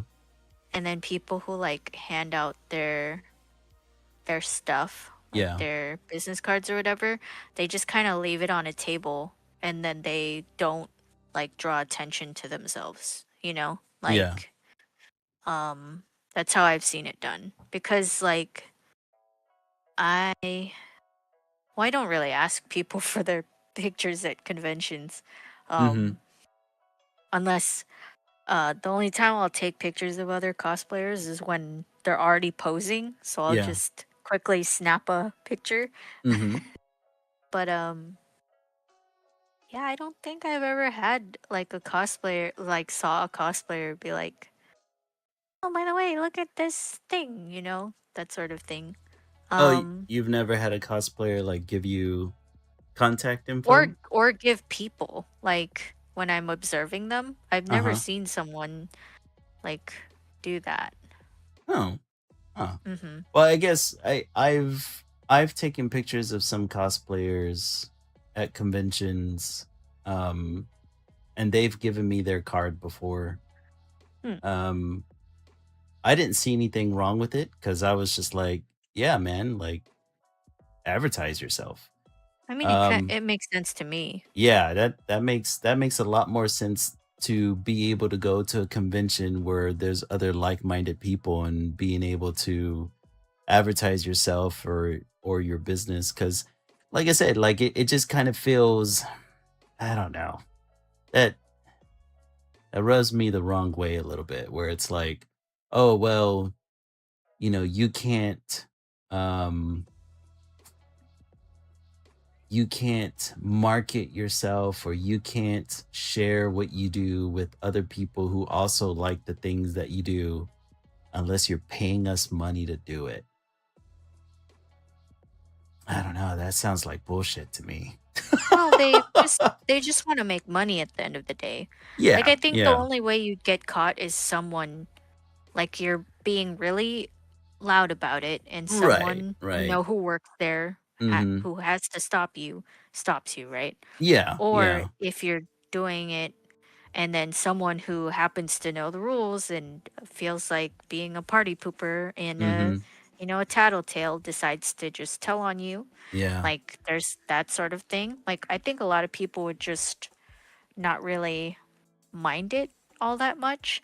I Yeah, think a I lot of don't think that people, it would be a huge issue for, like, the attendees. I think yeah, obviously, I see it as being an issue for the organizers, because yeah, it could potentially take money away from them, whereas they would rather capitalize on you as opposed to allowing you to get your name out there, of course.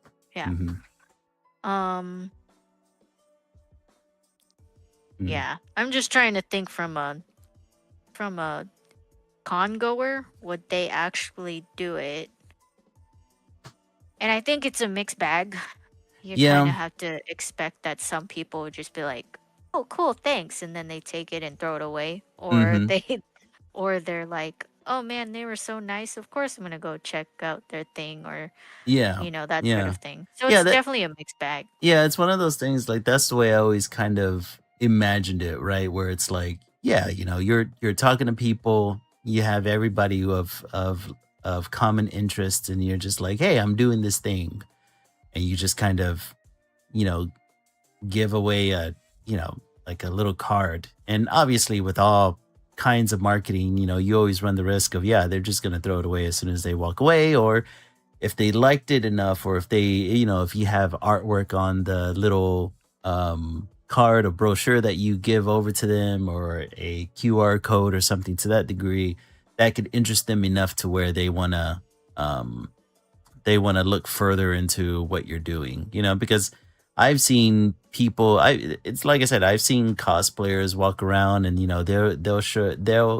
will share their Instagram QR code with people who are walking around. And I see that as the same thing, right? Like if a Mhm. cosplayer is sharing their QR code to Instagram is their monetization. That is their marketing, right? So why the hell would it be looked down upon for an artist to do that?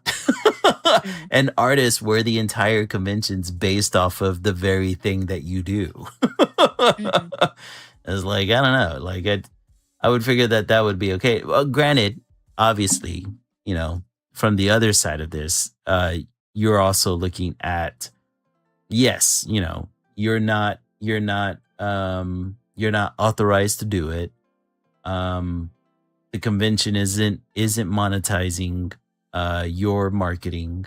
Um, but I mean, outside of, I don't know, I wonder, like, guerrilla marketing and unauthorized advertising and branding. I wonder if that, like, leans more towards, like, oh, you're not allowed to, like, put up a pop-up booth, or you're not allowed to, like, Oh, have a, definitely no. yeah, yeah, you're, I think they would stop you. yeah, I wonder I I think I wonder if it's more lean towards something like that, right? Like, you're not allowed to have a loudspeaker. You're not allowed to, like, carry a flag of your artwork around, stuff like that, right? Like, for something like that, yes, like, okay, don't do that.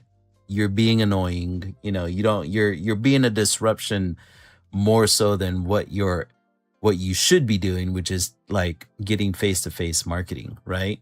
But I mean, as far as like an artist or walking around meeting fans, talking to, I mean, like I remember working a booth where other independent artists would come to the booth and exchange business cards with me at my booth, right? So we would exchange business cards as kind of like a networking thing, right? It's like, I don't know. Hmm. If a convention came up to me and was like, "You can't do that," I think that would convince me to stop going to that convention. Be like, "Hey, Mm. well, fuck you guys!"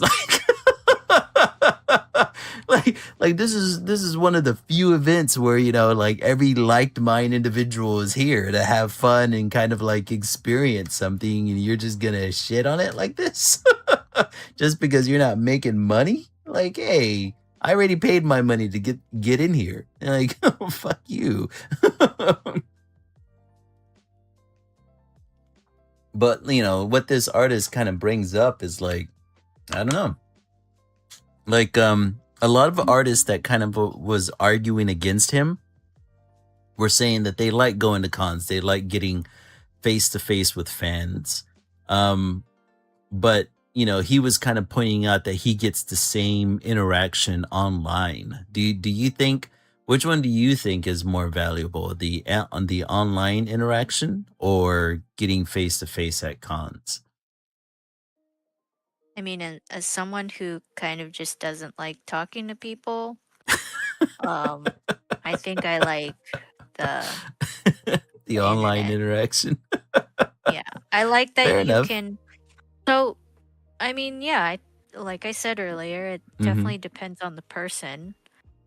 Um, and I don't think he was bashing people for going. Like, did he not say in his little monologue, like, Mm-hmm. you guys are stupid? Like, he didn't call them stupid, right? Like, No, he, no, I don't think he called him stupid. I think what he's saying is that yeah, he feels as he's if just, people are, yeah. yeah, I think when I was listening to it, I think he's, like I was saying, like, kind of just don't fall into the fantasy of what convention going is. Mm-hmm. Like, it's okay to try and get the same type of attention online. Like, Mm-hmm. because you can definitely do that now. Um, and like I said, he didn't call anyone stupid for wanting to go to conventions. Oh no, no, not at You all. know, I Yeah. think he's not calling specifically for people to. Well, I think he did, but like obviously from a standpoint that he's just kind of tired of having to do it. Mm-hmm. Or feeling the need to, and that's what he's just trying to tell people. Like, don't feel the need to go to these conventions. They're really tiring. They cost way too much, Mm-hmm. and sometimes you don't even make your money. So it's just Yeah. like Yeah. you can definitely get the same amount of attention you would by going to a convention by just doing it online from the comfort of your home or for the Mm-hmm. comfort from anywhere or even at the comfort of a convention. You're you're not doing it at a table. You're Yeah. just attending the convention. Mm-hmm. You just didn't happen to pay all that money, right? To Right. Right. to do the rest of the stuff at the convention. Um yeah, there's value in both. Like you can definitely get, the value of meeting people in person, of getting to know people and getting your brand out there by talking to people in Mm-hmm. person. Like I can definitely see that. But as someone who, doesn't really want to do that, Yeah. I find comfort that someone who's gone through that, you know, gone As through that saying type like, of, yeah, yeah, gone through do that the type of online rat thing. race by saying, Mm-hmm. like, you don't have to do this. Like, you don't have to go to a convention. You can just do it online, save your Mm-hmm. time, do it from the comfort of your home, you know? Yeah. Yeah. Yeah. Yeah. I did like that aspect of it where he's saying like, you know, you can that being the reach that you could have is just as available online. Um and I like that message because I mean that's essentially what we do right now. Um Mhm. I love going to conventions. I haven't been in a really long time, and I would really like to go again. But I don't know. I'm trying to think if I had very many whenever I wasn't boothing, if I had very many interactions with other attendees there. And hmm, I don't know. I don't think I had very many interactions with other people unless Mm. unless I unless I was like out there initiating them, I guess. Like whenever you would go to these conventions and cosplay, I mean, I'm pretty sure you got stopped plenty of times, yeah? Asking for Yeah. pictures? Mm-hmm. Hmm. Yeah, that I guess that's why I'm thinking like, yeah, if you go and cosplay or something to that degree, you are going to get people that are going to interact with you a lot more as Oh yeah, opposed of to if you were course. just walking the floor. Yeah, if you're just a regular looking person, Mhm. they're Yeah, not no gonna one's talk to really you. going to interact with you Remember as the much. target demographic is people who are kind of like me, who just Mhm. kind of want to, enjoy the property and like the nice comfiness of their bed and Mhm. don't want to talk Mhm. to people. Right. Um, it's just nicer to talk to someone who is showing what property they're loving right now very Mhm. loudly, Yeah. because they're dressed like the character or something like that. Hmm. See, So now I'm yeah, you're gonna get thinking a lot of attention if you yeah. dress up. Now I'm thinking like, yeah, you go dressed up, you get a lot more interactions, then you just network yourself. Yeah, I mean it's possible. Mhm. Of course, it's And no one should art. really like lose their mind if you're doing so cuz you're just doing like any other cosplayer would be doing. Although Yeah, of course. it's a lot harder for a male cosplayer for sure. I don't know. Do you find that male cosplayers get as much attention? Not unless you look really ripped or good, Yeah. or your personality is coming off as, that type Mhm. of like golden retriever type of personality. Like you have to come up, well, people can come up to you first for photos, but then you have to be like, Really you get know, into it. get Yeah. into the energy. Yeah, like Mhm. you can't be quiet. Yeah. The only reason you could be quiet is if your cosplay is like an armor and it's really good. Oh yeah. Yeah, that's true. Yep. That's like then you don't have to interact with very many people. I mean, if your goal is to interact with people, you have to, but Mhm. you can be more quiet because you're naturally hidden. You're in a Yeah, it's suit of true. armor. So you Ah, can just man. be if you're a shy personality, you can be like, Yeah. "Yeah, go check out my thing," but you're covered in a thing. So they're not going to think you're weird. They're Mhm. just going to think, "Oh, he's in a giant suit and he's tired." So it's okay if he doesn't have a lot of energy. Yeah. That sort of thing. Huh. That's a pretty Yeah. I don't know. I don't know. The more and more I think about this guerrilla marketing, the, the more and I more I mean, you think that can it's a do good it way. if other Yeah. if other cosplayers do it already. I don't see why not. Yeah. And like I said, the only reason why you'd get in trouble is if you were a dick. Right. Right. You're Of garnering course. too much attention that way, Mhm. or if someone who worked at the convention knows the rules and, is like, Just well, I being have a to dick stop about you it. because you can't do that. Yeah. Yeah. Oh Which man. I'm pretty sure they won't because they're free volunteers anyway, but Yeah. you never know. Yeah. That's a good point. Huh. I don't know. That'd be a cool way to kind of like experience a convention. Like, cause I've never done cosplay myself, but I've always like toyed with the idea of doing it because Yeah. um well I really respect cosplay. I really like it as an art form. I was just never skilled enough to do cosplay, I guess. I mean that's a whole skill in itself. unless you buy the cosplay, but Hmm. even still, I mean, holy crap. It's always something I wanted to get into, and Hmm. maybe if I am able to get myself into good enough shape, who knows? I'm on a journey. We'll see. Or go down the traditional route, only because I really do miss conventions. It feels like it's been forever since I've been to one, and Comic Palooza just got through finishing, I think, last weekend, if I'm not mistaken. So, yeah.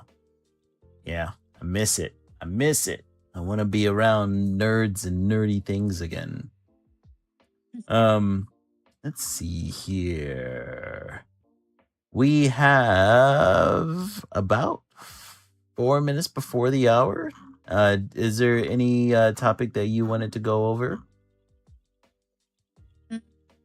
No, not really. I think we covered the big ones. All right. So, just to end on some fun notes here. Um, let's see here. Oh, I recently ran across this article, and I think it's pretty much just a um I think it was pretty much just a rumor, or maybe something that is going around Hollywood right now, but they're saying that Brad Pitt is being eyed for a major role in the MCU. If you were to Hmm. put Brad Pitt into any character within the MCU, what would you want him to play? Well, I don't know a lot of characters, so I don't know Hmm. who. Uh, I don't Yeah. already know the characters that exist. Um, hmm. I know that the next phase after Secret Wars is going to be what the MCU is calling the Mutant Saga, right? So it's going to be a lot of X-Men stuff.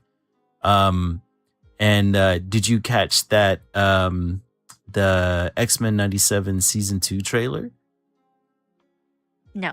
that came out? Yeah, it came out, dude. It came out a couple of days ago, and it looks fucking phenomenal.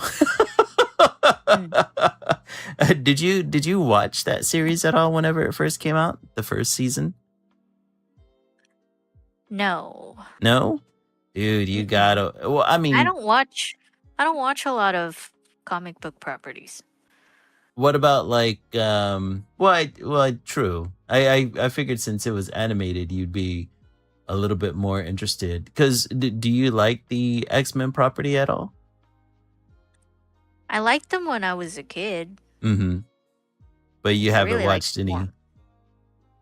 any. Did you watch the X-Men? Man, when was this? It would have been like the late 90s, I guess. Did you watch any of the X-Men cartoons growing up? Yeah, I did. Okay. Wait, Okay. which one did I watch? I don't know. Actually, Because this I don't was, remember. well, I mean, you're all right. There was about 3 of them, to be fair. Like you had the ones that were in the 90s, and I think 2 of them came out during the early 2000s. Um I know the X-Men. X-Men theme song, so I must have watched I think everybody's heard that one theme of them. song once or Yeah, but twice. I know it because I would watch the show. Like Uh-huh. I vividly remember watching the opening Mhm. and then watching some of the show. But I don't remember which which X-Men it was. So Mark says he remembers the one when they were in high school. That one was X-Men Evolution, I believe. Yeah, that one came out in the early 2000s. And then you had Wolverine and the X-Men, which I think came out somewhere around 2010, maybe? The 2010s, somewhere around there.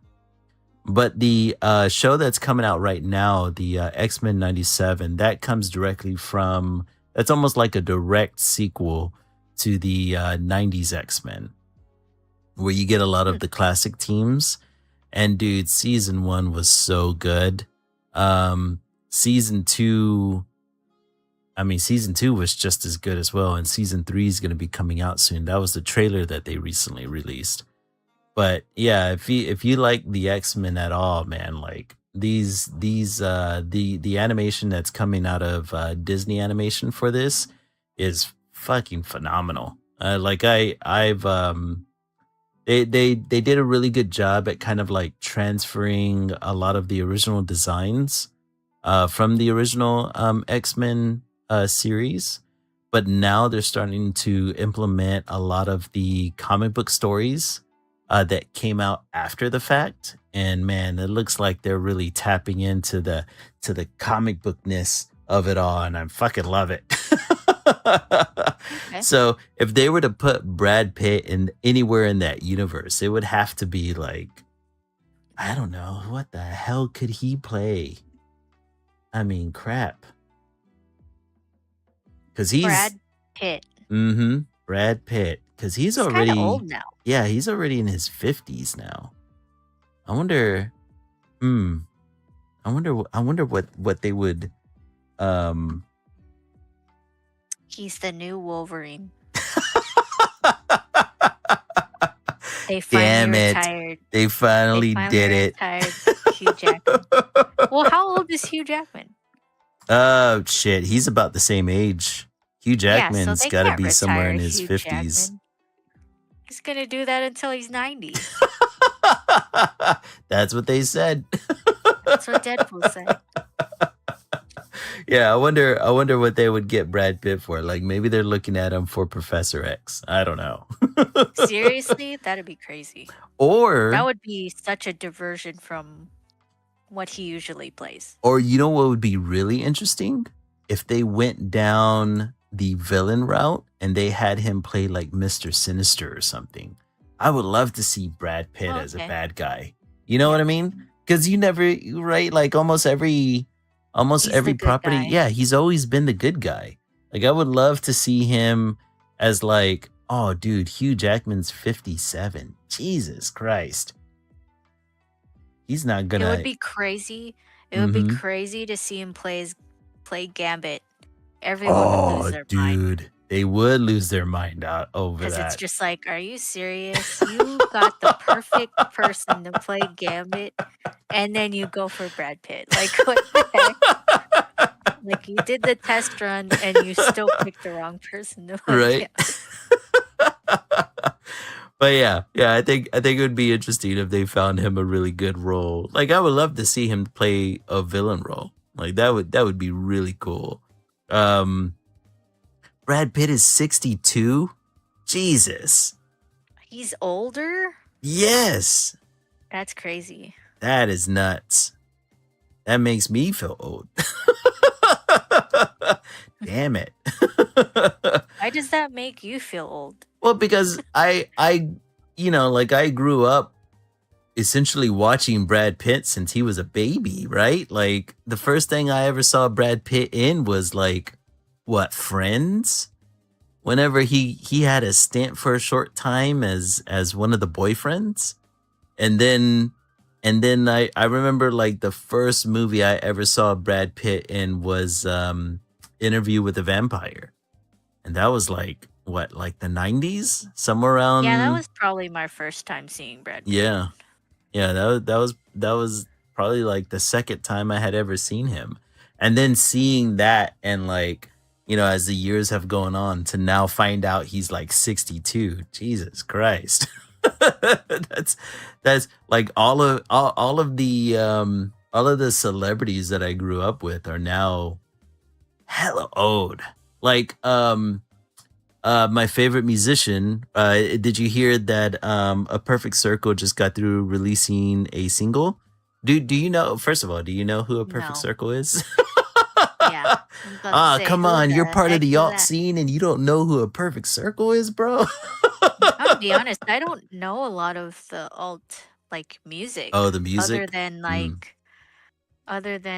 emo music. Like I yeah, just listen to a bunch of like emo music that I grew up listening to. Like I yeah, very yeah, rarely like sometimes I'll be like, "Oh, they just dropped a new album," and then listen to it a little bit and then I'll go back to their old stuff. yeah, Like, yeah. you know, but I I guess don't listen to like I was more in the like music culture as opposed to the well, I guess I was in the alt fashion culture for a little while, but it was mostly the yeah, music. the music for me, I think I wasn't able to get into because of the way I grew up. Mm. Yeah. Yeah. Yeah. You don't know who they are either, Mark? Fuck me, man. Well, Perfect What is it? Circle, Magic Circle? Oh, Perfect a Circle. Perfect Circle. Yeah, they're a band that's fronted by Maynard James Keenan, who's also the frontman to Tool and Pussifer. Um, he, he was the frontman to Tool first, and then he became a frontman to a Perfect Circle. And a Perfect Circle came out at around the time I was introduced to a Perfect Circle first. Um, and that was like at the height of, I guess, my I don't even like calling it my emo phase, because I guess I kind of, I'll call it my dark rocker phase. Let's call it that. um and yeah, I was introduced to that band first, and then I got into Tool, and then later learned about Pussifer. But he's another one that is in his mid 60s now. And I just saw a couple of days ago that they released a single, which is probably like one of their first singles since like 2018. Um, and I thought that was badass. Like, I started seeing all these posts of like, whenever the world needed the most, a Perfect Circle came back to spread That's the funny. to spread the emotional rock everywhere, the emo rock out there, because Yeah, because so we're I kind of looked in them up. hmm Yeah, I looked them up. Their genre is rock. yeah. I don't listen to a lot of just straight up rock. Really, it's considered Hmm. rock. Yeah, They're I mean, it is definitely it's just rock. rock. Yeah, I mean, most alt music, I guess, is considered rock for the most part. It's Yeah, just there's different just genres of different, rock. Yeah. yeah, Yeah, you're different right. subgenres of it. Mhm. But it says here just rock. So I Yeah. don't I don't listen to just rock. It's time for me to introduce you to all the Man, I've all the listened to music it. in the scene. I just can't get into it. Like, I don't know, like my type of, okay, because this is one of those bands where there's not a lot of singing in it, right? For this one, no, a Perfect Circle does have a lot of, it's very vocal heavy, I would say. Okay, what kind of vocals is that? Is it Um, like a Perfect Circle, man, grungy? no, I wouldn't call it grungy. Although the way he sings is it's very melodic. He Okay. does have a lot of emotional screams in some of the songs. There are songs that are very quiet, and not what you would expect for a what is a quote unquote rock band. I would say that a lot of their music is very um is very, man, I wish I had the musical vocabulary for this, but it's very, they kind of paint like a macabre landscape, is what I would, is, or sound, a macabre soundscape, right? Where it's like Mm. they explore emotions, they explore, you know, um um like there's a lot of songs I would describe as being kind of like a melancholy kind of feel to some of their songs and the things that they explore. Yeah, it's very, I but just to call them rock, to me, is weird, because it's like, ah, no, dude, Hmm. because they, like, whenever you think rock, you think of things like Van Halen and Led Zeppelin and AC/DC, and all those kinds of bands, like,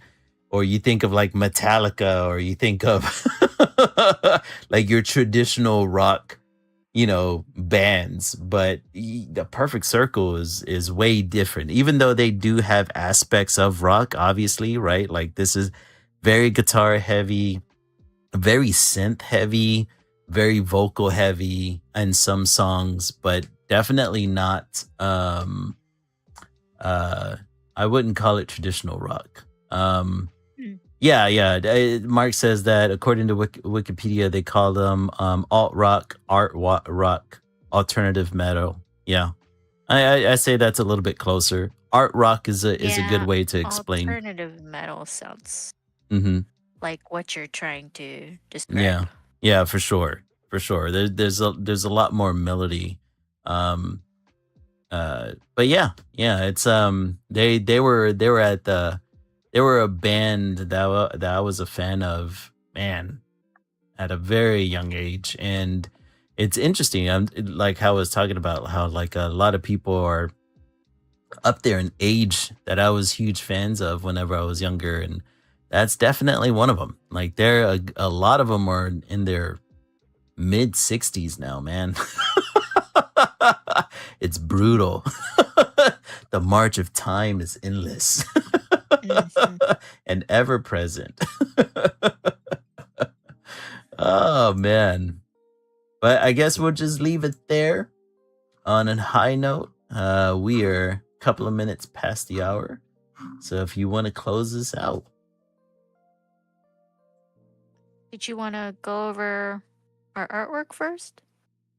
Oh shit, yeah, you're right. Sorry. I had a brain fart moment. Yes, let's look at our artwork. um all right. So I got the anatomy down Hmm. for the character sheet, a turnaround of a pose, which turnarounds of poses are a lot harder than than I uh than I give them credit for. I mean, I don't see how the you know how I whenever we went out to the comic book store, I had bought that Marvel Rivals book, Hmm. and all the character sheets in it, man, they have all these turnarounds, and I thought they were super cool. And so now that I have the basic anatomy laid out in the pose, now I'm gonna start adding clothes. Hmm. You did it the hard way. Huh? You're doing it like that one person you showed me who does it from the veins or the skeletal What? structure. Remember they do the Yeah. drawing from the skeletal structure and then they do Yeah. the veins and the muscles and then they do the character? Yeah. Yeah, you're doing it hard mode. I So I how you don't do a know how to. turnaround. So the Uh-huh. easiest way to do a turnaround is to Yeah. start off with the first picture you drew, which is the Yeah. front, right? Uh-huh. Then you duplicate the front, you flip it, and then you erase the front parts. And then you just draw the back parts over the Uh over the drawing you just did. well, So I was I'll be watching you damned. do it and you were Uh-huh. doing it on two separate things, but yeah, Yeah. that's the easiest way to do a perfect turnaround is Well, to just how do you do the feet duplicate. then, since the feet are pointed in a different direction? Well, you have to yeah, you have to redo that. Oh, okay. You have to redo some parts, but Gotcha, you're just, gotcha. doing a little shortcut. You I already don't know, drew the dude. first part. That's always kind of been my issue though, right? Like I always overthink a drawing. Like okay, so I always envy the people that are like, okay, I'm gonna come in, I'm gonna draw like this super simplistic figure, and now I'm gonna add clothes. And it's weird. Like maybe I don't know whether or not it's the neurodivergence of it all. I don't know, but every time I'm trying to do something like that, I'm just like, I've gotta draw all the anatomy. And I think that always fucks me over as far as time goes, Yeah, you you know? can't yeah, you can't do that. Ah, damn it. You gotta simplify it for yourself. Yeah. But it's so fun drawing And anatomy though. It really it is. is fun. Uh, Yeah, it is fun. But you didn't even put clothes on that person. not That's just a yet. naked person. Because clothes Like are a shit ton you harder. literally, you literally did every part of the muscle groups. Like that's crazy. I was actually looking at like a 3D model. Besides the 3D model that I created in Clip Studio Paint, I was looking at there's a website that I go to that has a 3D model that shows you like the anatomy and muscles. And I was drawing off of that. But here's the weird part, right? The weird part is I love doing that though. I love drawing the Yeah, it's muscles fun. and getting better at them. But you are right. Like I'm It won't essentially go anywhere doing if you keep long doing that. division. Yeah, I'm just doing long division for no fucking Unless you do reason it really whatsoever. fast, then yeah, keep doing it. But Yeah. it's so funny. I Yeah, never it said I was a reminded me fast of artist, that. folks. You I've reminded always me of said that one person you showed me. I That's so should have funny. started from from a single Yeah, cell you and went from there. you could have the way that you're going. I was like, is he trying to replicate that person? That's funny. Ah, damn it, you're You looked right. great though. I mean, good job. I've never drawn all the muscle groups of a human like twice Well, over. all I know is that once I start putting clothes on her, she's gonna look badass. Watch what see, and this is what annoys me because once I start putting clothes on her, I'm gonna absolutely hate it because I'm gonna be like, ah, fuck, like I did the Yeah, it's clothes is hanging it's right, not and yeah, it's not really oh, something damn it. that you've gotten to practice with for some time. But But hey, I'm you going got the to. structure down, I so got the structure. I got the naked gotta figure hang on down. something. So Exactly. good job, buddy. You did it. Well, it's looking good so far. Feels like you're mocking me. No, I know you're not. But still, yes, I'm doing a character sheet with extra steps, apparently. Good. As long as you're having fun, that's all that matters.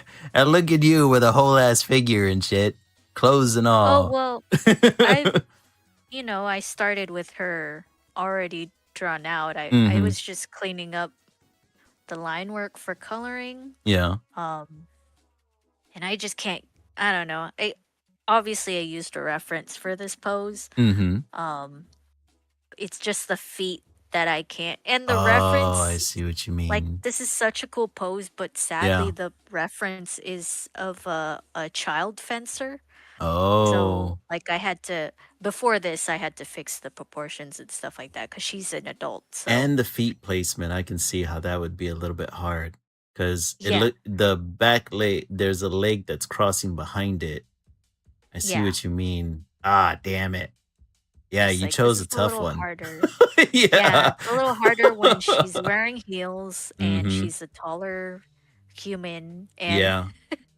You know what? If I could give a suggestion on the mhm, inside of her thigh, on the right leg, I think if you took the pants and if you pressed them against the leg, I think that would translate the dimensions a little bit better. You know what I mean? yeah. I Yeah, had like it like that earlier, but I think I yeah. was just really There you thinking go. about the what is it? The wrinkles Yeah. because she Yeah. has these floofy pants on, so Mhm. it's like Well, like okay, it's so kind of this is like going to sound there you go. super autistic, but the floofy pants, like what do you think that kind of material is? Is it thin or is it thick? See, I don't know because they're floofy. So it's like, is there stuff in the pants that makes them floofy? Because they Usually if kind they're of do this, floofy, yeah. Yeah. Usually if they're and then their floofy legs like do that, this. it's usually a lighter material. Because lighter Yeah. materials, whenever you have a lot more at the bottom, it'll billow out, right? So maybe it's a situation of it's Oh, probably a lighter material, but also a little bit stiffer material, it kind of could be. like It could be heavier here to give it yeah.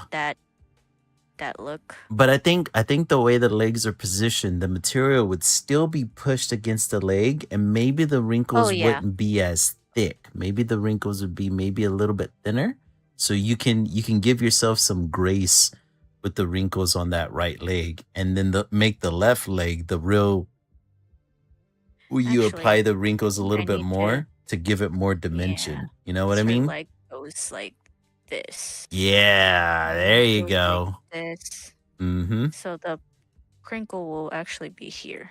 Yeah, yeah, there you go. Cool.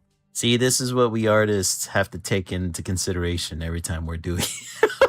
Thanks, buddy. like people always think that oh we just draw whatever looks cool. No, there's a goddamn science behind it sometimes. Yeah, obviously, kind of. Well, then her crotch kind of goes here, Yeah, but yeah. Then the something crotch would like that. kind of yeah. You would have wrinkles that would kind of like on the I'm trying to think on the position on her right side, her facing right side, the crinkles would or the wrinkles would spread up from the crotch on up. And but I don't know Yeah. how tight the shirt would be pressing against it. I think the shirt would is hanging I from the think I need to torso, right? fix I think I need to fix this thing, cuz this thing is a little weird. It doesn't so I'm reading this character is from a manga I'm reading right now, Mhm. and there isn't a lot of shots that show how this it kind of implies that this piece acts on its own. Oh, like it's hanging independently? That would Yeah. make But sense. if like you know, if I keep it at where it is, it Uh-huh. kind of messes with the language of this.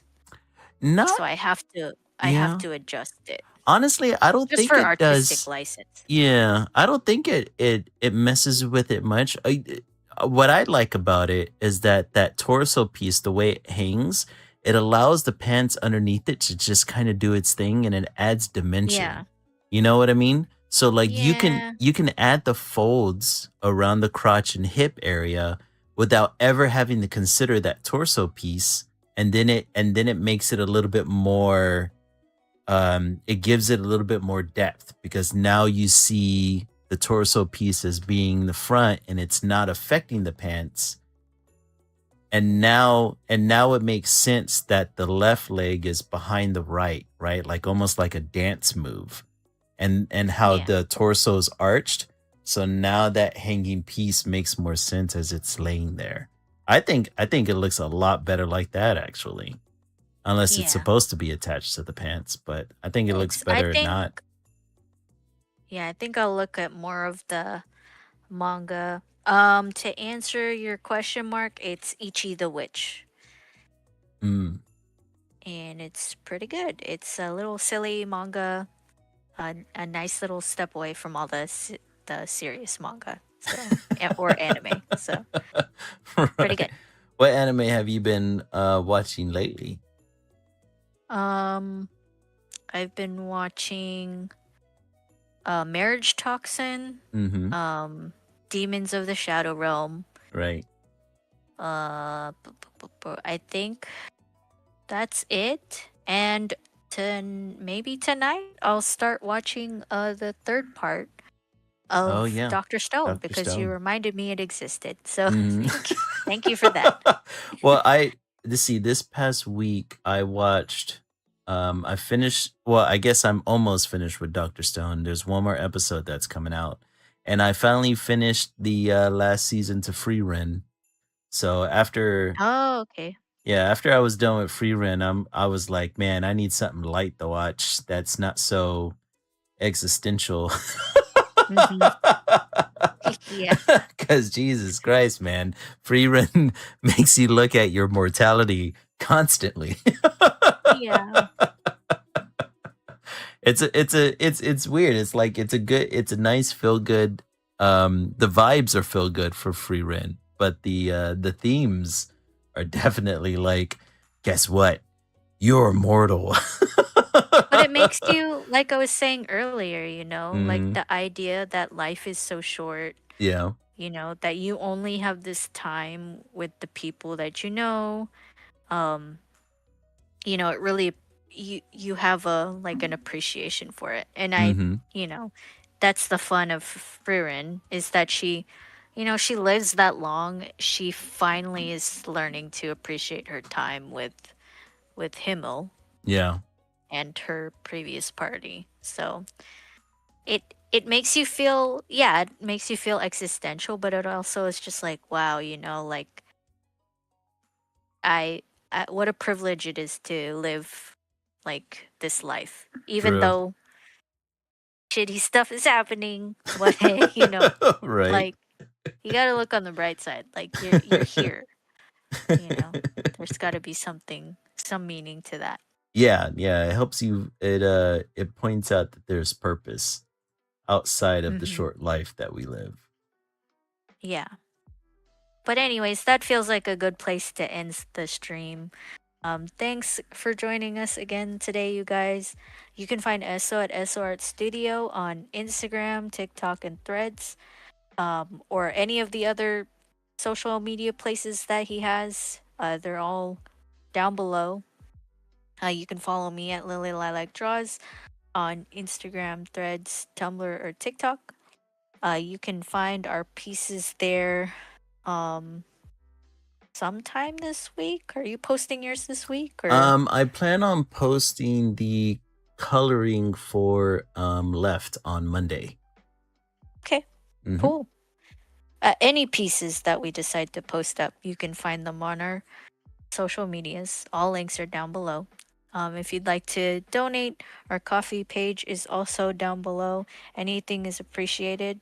But thanks for unwinding together again with us this week about everything that inspires us or made us mad.